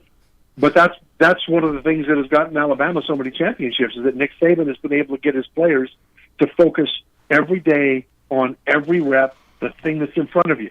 In Oregon, they called it win the day. It's called the process, I guess, at Alabama. I think, and people call it different things. But it's a relentless focus on the things that make you win and on the thing that'll make you win on this rep of this drill. And so they know exactly what to do. The question is, will the players focus in on it and do it? He is the tight end, the former tight end. He is Trevor Matich. Fullback, left tackle, a little bit of everything. Yeah. You did they ever let you throw a pass, Trevor? No, but I caught a touchdown against my other team. Wow, that was fun. Nice. Yeah, and then game-winning touchdown. Oh, that's even. And then, there's some stories to tell there. But they threw me 3 passes. Again, I was just a big tackle out there, but I was out there so much they switched my number to 46, and our bread and butter play was off tight end. And defenses kept on keeping their stand-up outside linebackers over me, and I'm like, all right, we just smashed people. It was, Marcus Freeman was was it Marcus? Anyway, he was the running back, and we just did all kinds of fun stuff. But they threw me 3 passes. I caught them all. And so what that means is that I am tied for first in NFL history at ratio of targets to catches among all players with at least 3 targets. Well, there you go. Were you thinking of Freeman McNeil? Freeman McNeil, that's right. Okay. Marcus Freeman. Where did that come from? Freeman McNeil, great running back. We just crushed people off the edge. And it wasn't just me. I mean, we had a really good offensive line. Freeman was great. Al Toon was our top receiver. I mean, we had a really good Jets team. But it was just really fun. That was my favorite year in the NFL. I felt liberated wearing number 46 instead of 64. Then they put me back, the next team, I was a free agent, I left, they put me back to 64, and I felt oppressed. Well, it's never depressing when you come on with us, Trevor. We always learn so much, and thank you so much for your time, as always, sir. You guys are great. You do such a great job, and it's so much fun for me to come on, and I'm very grateful that you have me on your show. Thank you for that. Thank you, Trevor. Well, we'll talk soon. Okay, thank you. That is Trevor Matich. We need to take a time out. We'll have about 20 minutes for your phone calls, and we'll be right back. Log on today, 977ESPN.com. You're listening to The Drive with Wes Neighbors and Steve Moulton on 97.7 ESPN The Zone. You've got to experience Toyotathon at Bill Penny Toyota. They've got the selection with over 700 new Toyotas to choose from. And they've got the extras with Bill Penny perks and a 10-year unlimited warranty. So get on over to Bill Penny Toyota today and experience Toyotathon. Bill Penny Toyota in Huntsville and online at BillPennyToyota.com. Bill Penny's Toyota 10-year unlimited warranty is valid through the 10th year of ownership. Valid on new vehicles only. See dealer for details. Ann Adams with Berkshire Hathaway Rise Real Estate is the one name to know if you're buying or selling real estate. With years of local experience, Ann Adams offers buyers in-depth knowledge of the local housing market and will narrow available properties down to those you'll be interested in so you can save time when shopping for your new home. If you're ready to sell, Ann offers a seamless process using accurate pricing and expert negotiation skills to make sure you get a fair price for your home. Call Ann Adams today at 256-337-2625 or log on bhhsriserealestate.com. Southern Fidelity Mortgage. Think of them as a loan for everyone, offering more products than anyone else and the guaranteed lowest rates and costs in town. Of the 2,000 loans that Southern Fidelity Mortgage has pre-approved over the last 10 years, all but one have closed. That's unprecedented in the banking business. For FHA, VA, rural development, and conventional mortgages, for the best mortgage experience in town, it's Southern Fidelity Mortgage. Call Southern Fidelity Mortgage Company at 256-656-5936. AVIQ. Who is AVIQ? AVIQ is audiovisual the intelligent way, where we put our IQ to work for your AV needs. With more than 100 years combined experience in audio, video, and automation, our team of experts is dedicated to one thing, helping you discover technological solutions that make your home special. Once you experience a game or a movie on one of our state-of-the-art home theater systems, you may never leave the house again. AVIQ can build the entire system for you or provide the quality components if you're a do-it-yourselfer. But AVIQ is more than just home theater and state-of-the-art sound systems. We offer a variety of control options for home technology. Energy efficiency, heightened security, and improved quality of life are all attainable through the automation of home systems. Intuitive and user-friendly control is our main priority in designing a system that meets your needs. Don't just take our word for it. You need to see it to believe it. Come visit us at our state-of-the-art showroom on University, just east of Jim and Nick's, across from AT&T, or visit AVIQHSV.com. Tom Abraham here from my friend Brian Hamaker and his team at North Alabama Mortgage. Look, buying a home is the biggest purchase you will make in your life, and it can be a bit intimidating, so you want people that can help walk you through the mortgage process and get you the best deal possible. That's what North Alabama Mortgage does, and they do it in Alabama, Tennessee, and Florida, from first-time purchases to refis, conventional, VA, FHA, and USDA loans. They have the solution at North Alabama Mortgage. Visit NorthAlabamaMortgage.com to learn more. That's NorthAlabamaMortgage.com. Hey folks, this is Arthur Seed, managing partner of University Kia, letting you know we are proud supporters of Crimson Tide football. Stop in the University Kia today and shop our large selection of new Kias, including the all-new Telluride 8-passenger SUV, the stylish new K5, and sporty new Seltos. Visit universitykia.com for all our great offers. And get pre-approved in minutes so you can drive home your new Kia today. Because we want to see you in a Kia. Roll Tide!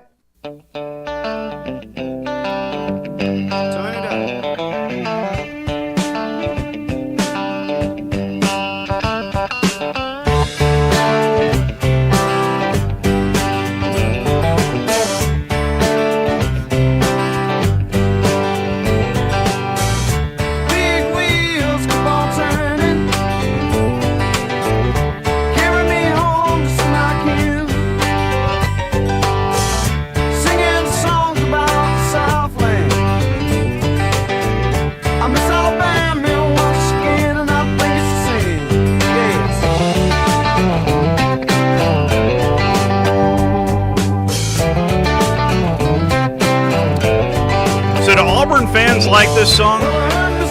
Everybody from Alabama likes this song. Do Auburn fans like this song? It's divisive. Is it really? Everything's divisive down there. They can't even. Half of them want to fire this coach already, probably. They're a family. It's divisive because some people seem to think that this song was written about the university. Who would think that? Just listen to the words. Do you know where the guy that wrote this song is from? He's not even from the South, right? Muscle Shoals? I mean, he was from California. Oh, okay. Guy that wrote this song from California.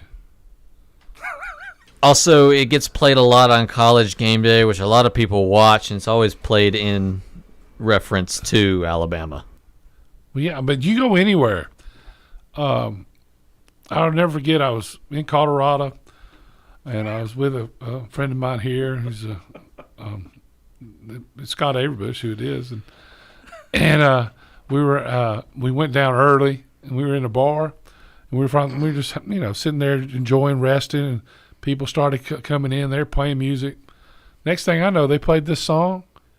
Everybody was up dancing. It's popular everywhere you go. It's unbelievable. Yeah, it's unbelievable. We were sitting there looking around. We were the only two people from Alabama. So it to me, everywhere you go, they play the song. People start hopping. But I don't. They don't play it at Auburn events. Yeah, because like I said, it's divisive. Well, I mean, Auburn fans could make up their own lyrics. They do. I'm not saying it makes sense. Do they have their own lyrics? I'm sure they do. They have their own. Yeah. I'm not saying it makes sense. All right. It just is. This is. There you go. All right. CBS Sports has graded out some college football coaches' second year and third year. I'm going to go with second year before we roll into the third year. Your second year college football grades, again, this is from CBS Sports. Jed Fish, the head coach in his second year at the University of Arizona, got a B-. His overall record is 6-18. B-. How do you get a B- at 6-18? 6-18, B-. Who's Brian doing the grading? Harsin, F. Does that sound about right? Brett Bielema, who is 13-12 through 2 years, an A. Lance Leopold, who's at Kansas, an A. He's 8-17, did receive an A. Shane Beamer, through 2 years at South Carolina, a B+. Josh Heupel, an A. He's 18-8. That's unbelievable. Considering what he took over, it's unbelievable. And there is some news out of Tennessee today as a contract extension was given to Danny White, the athletic director from Central Florida, and it's a contract extension agreed to $2.2 million annually with a 6-year rolling term. I don't know what that means, but he's going to be there a while. Rolling means that next year he'll have a 6-year contract. In other words, it just keeps on rolling. Keep on. He'll have a 6-year contract at all times. Steve Sarkisian through 2 years is 13-12. He gets a C, a grade of a C from CBS Sports, but the C is optimistic with hello to Arch Manning. I'd give him a C. I'd give him a C+. Clark Lee at Vanderbilt through 2 years is 7-17. He received a B rating, a rating of B for Clark Lee. And it does look like things are progressing up there in Nashville under Coach Lee. Some others on the list through 2 years. Butch Jones at Arkansas State, a D Would have to for you Vol fans. Yeah. 5-19 through 2 years. And what are some other? Kane Womack, who is the youngest head coach currently in the FBS. He is the head coach at South Alabama, an A. 15-10 for Kane Womack. Gus Malzahn, through 2 years at Central Florida, is 18-9 and a grade of a B for Gus Bus. Terry Bowden, through 2 years at La Monroe, 8-16 and an overall grade of a C+. So Gus is going to win 8 games. One way or another. That's right. One way or another. He's going to win 8 games. Yeah, yes, he is. So your third-year coaches, I'll just hit the highlights here for you. Sam Pittman, through 3 years, 19-17 is his head coaching record, a B-.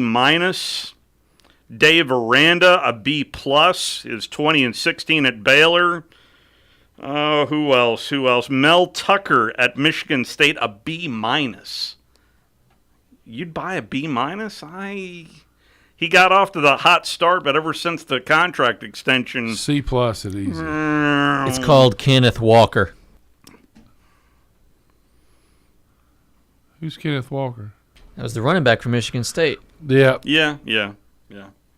He got his coach a raise. This is a good point.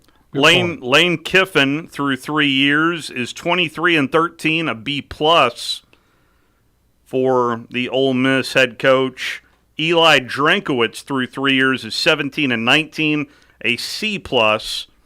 And Greg Schiano, through 3 years at Rutgers, a C-. So that's a little bit of the grades given out by CBS Sports. Let's go ahead and take our final timeout. We'll get you caught up on that next. You're listening to The Drive with Wes Neighbors and Steve Moulton on 97.7 ESPN The Zone. The new year is here, and so are the resolutions. If you've resolved to give your home a new look, then now is the perfect time to shop Brooks & Collier's clearance room. And under the big tent, we've got deep discounts on a great selection of beautiful in-stock, indoor, and outdoor furniture. Lucy and Ivy think it's also a great time to browse our new outdoor spring collections. Brooks & Collier, North Alabama's source for your indoor and outdoor living lifestyle. 813 Meridian Street and at brooksandcollier.com. There's something most of us fail to think about until something goes wrong, and that's our home's heating system. Hello, friends. My name is Rick Smith. And I'm Cooper Constant here with Environmental Comfort Systems. Heating and air conditioning failures can be one of the most inconvenient and worrisome events in any homeowner's life. That's why we created our Comfort Care Club. Our members receive 2 scheduled maintenance visits per year, working around your schedule and not ours. Regularly scheduled maintenance on your home's heating system helps us find small issues before they become bigger and more expensive issues. Even if you didn't purchase your system from us, our team of well-trained technicians can service and maintain your system, and we're just a quick phone call away. Becoming a Comfort Care Club member is as simple as calling us or visiting our website. Give us a call today. Environmental Comfort Systems, your independently owned American Standard heating and air conditioning dealer. You can also visit us online at envcomfort.com. Hi, my name is Dan Aldridge. I'm here to let you know about the Aldridge Law Firm and the soon-to-be-announced Legal Town Center. I've been practicing law in Alabama since 1984, and I also practice in Tennessee. And I'm from North Alabama, and I'm here to represent you and take care of your legal needs. For many of us, hiring an attorney is not high on the priority list, and maybe a little scary. But it's something that we all need at some point. So by all means, do your homework. And if you need representation for car accident, wrongful death, medical malpractice, nursing home abuse, or estate planning, or any other matter, just give us a call at 256-534-3188. And you can email me at Dan, that is Dan at danaldridgelaw.com. Dan at danaldridgelaw.com. God bless America. No representation is made that the quality of legal services to be performed is greater than the quality of legal services performed by other lawyers. My friend and I are taking a trip to Mexico this year, but neither of us speak Spanish. So we downloaded Babbel and started learning Spanish fast. Want to start getting conversational in another language? In as little as 3 weeks, Babbel's quick 10-minute lessons were designed by language experts to be the most efficient and effective way to learn a new language. ¿Cómo te llamas? ¿Cómo te llamas? Babbel, language for life. Celebrating 10 million subscriptions sold. Now try Babbel for free at Babbel.com. That's Babbel.com. When you call most roofing companies, all you'll hear is, you need a new roof. Not when you call Fleming. At Fleming Roofing and Restoration, we're focused on your needs, whether it's an easy repair or a full roof replacement. Folks around here trusted Fleming since 1965 for all their residential and commercial roofing needs. And as the area's storm damage experts, Fleming knows all the ins and outs of the insurance claims process. Log on FlemingHSV.com to schedule your free estimate today. Fleming Roofing and Restoration. We show up. Chapman Commercial Realty, your source for Alabama commercial real estate. Chapman Commercial Realty has the experience and expertise you're looking for when making commercial real estate decisions.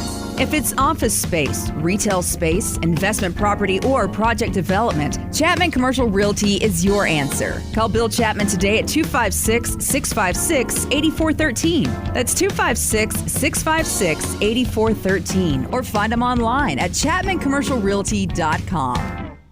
From the Fox 54 Weather Center, I'm Chief Meteorologist Jordan Dressman. Scattered showers will be possible through a good majority of the afternoon, early into the evening. A good chunk of us are probably going to spend the day dry. Temperatures hanging out in the low and mid-50s. Dropping into the mid-30s as we head into the overnight, early into your Thursday morning. A mostly cloudy or an overcast sky once again on Thursday afternoon. It is going to be a little cooler. Temperatures only climbing into the mid and upper 40s. Dropping into the mid-20s through the overnight, early into Friday mornings. I'm Chief Meteorologist Jordan Dressman on your home for ESPN Radio, 97.7 ESPN The Zone.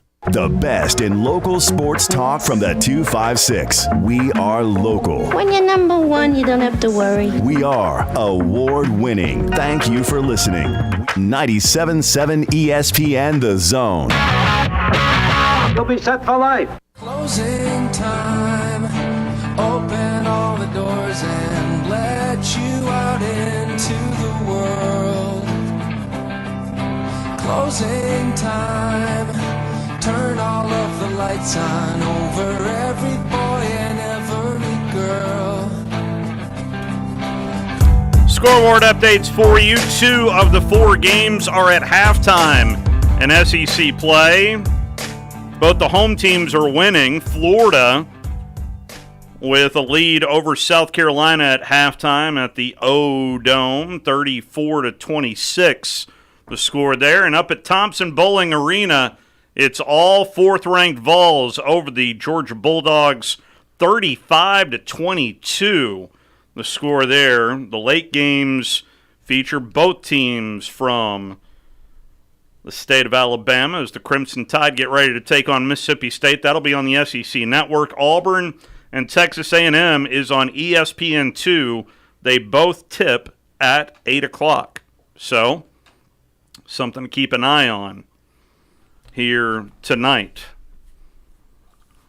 Boy, Congress just has all kinds of time on their hands. I don't know if you heard, the Senate committee held a hearing on Ticketmaster's business practices, holding the ticket company responsible for problems getting tickets into the hands of fans. The senators, who also... Okay, but that's legit. Here's a little bit of the hearing. I believe in capitalism, and to have a strong capitalist system, you have to have competition. You can't have too much consolidation, something that unfortunately for this country, as a ode to Taylor Swift, I will say, we know all too well. Let's just start quoting Taylor Swift.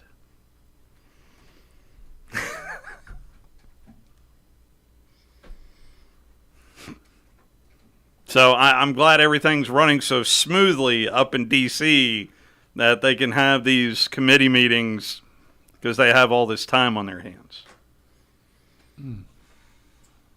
On to the Super Bowl. So I bet you didn't know this, Wes.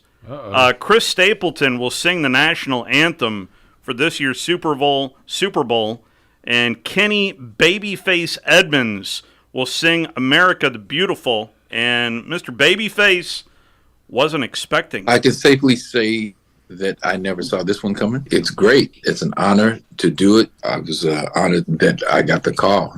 It's not something that was on the bucket list. It's really a beautiful song. It is. Yeah, it is. But I've never heard of Kenny Babyface Edmonds. Have you ever heard of Kenny Babyface Edmonds? I've heard of Babyface. I don't know what his name was, though. You've heard of Babyface? Yeah, I've heard of. Man, there are a lot of talented people. There are. So, there you go. As we get set for the Super Bowl here in a couple of weeks.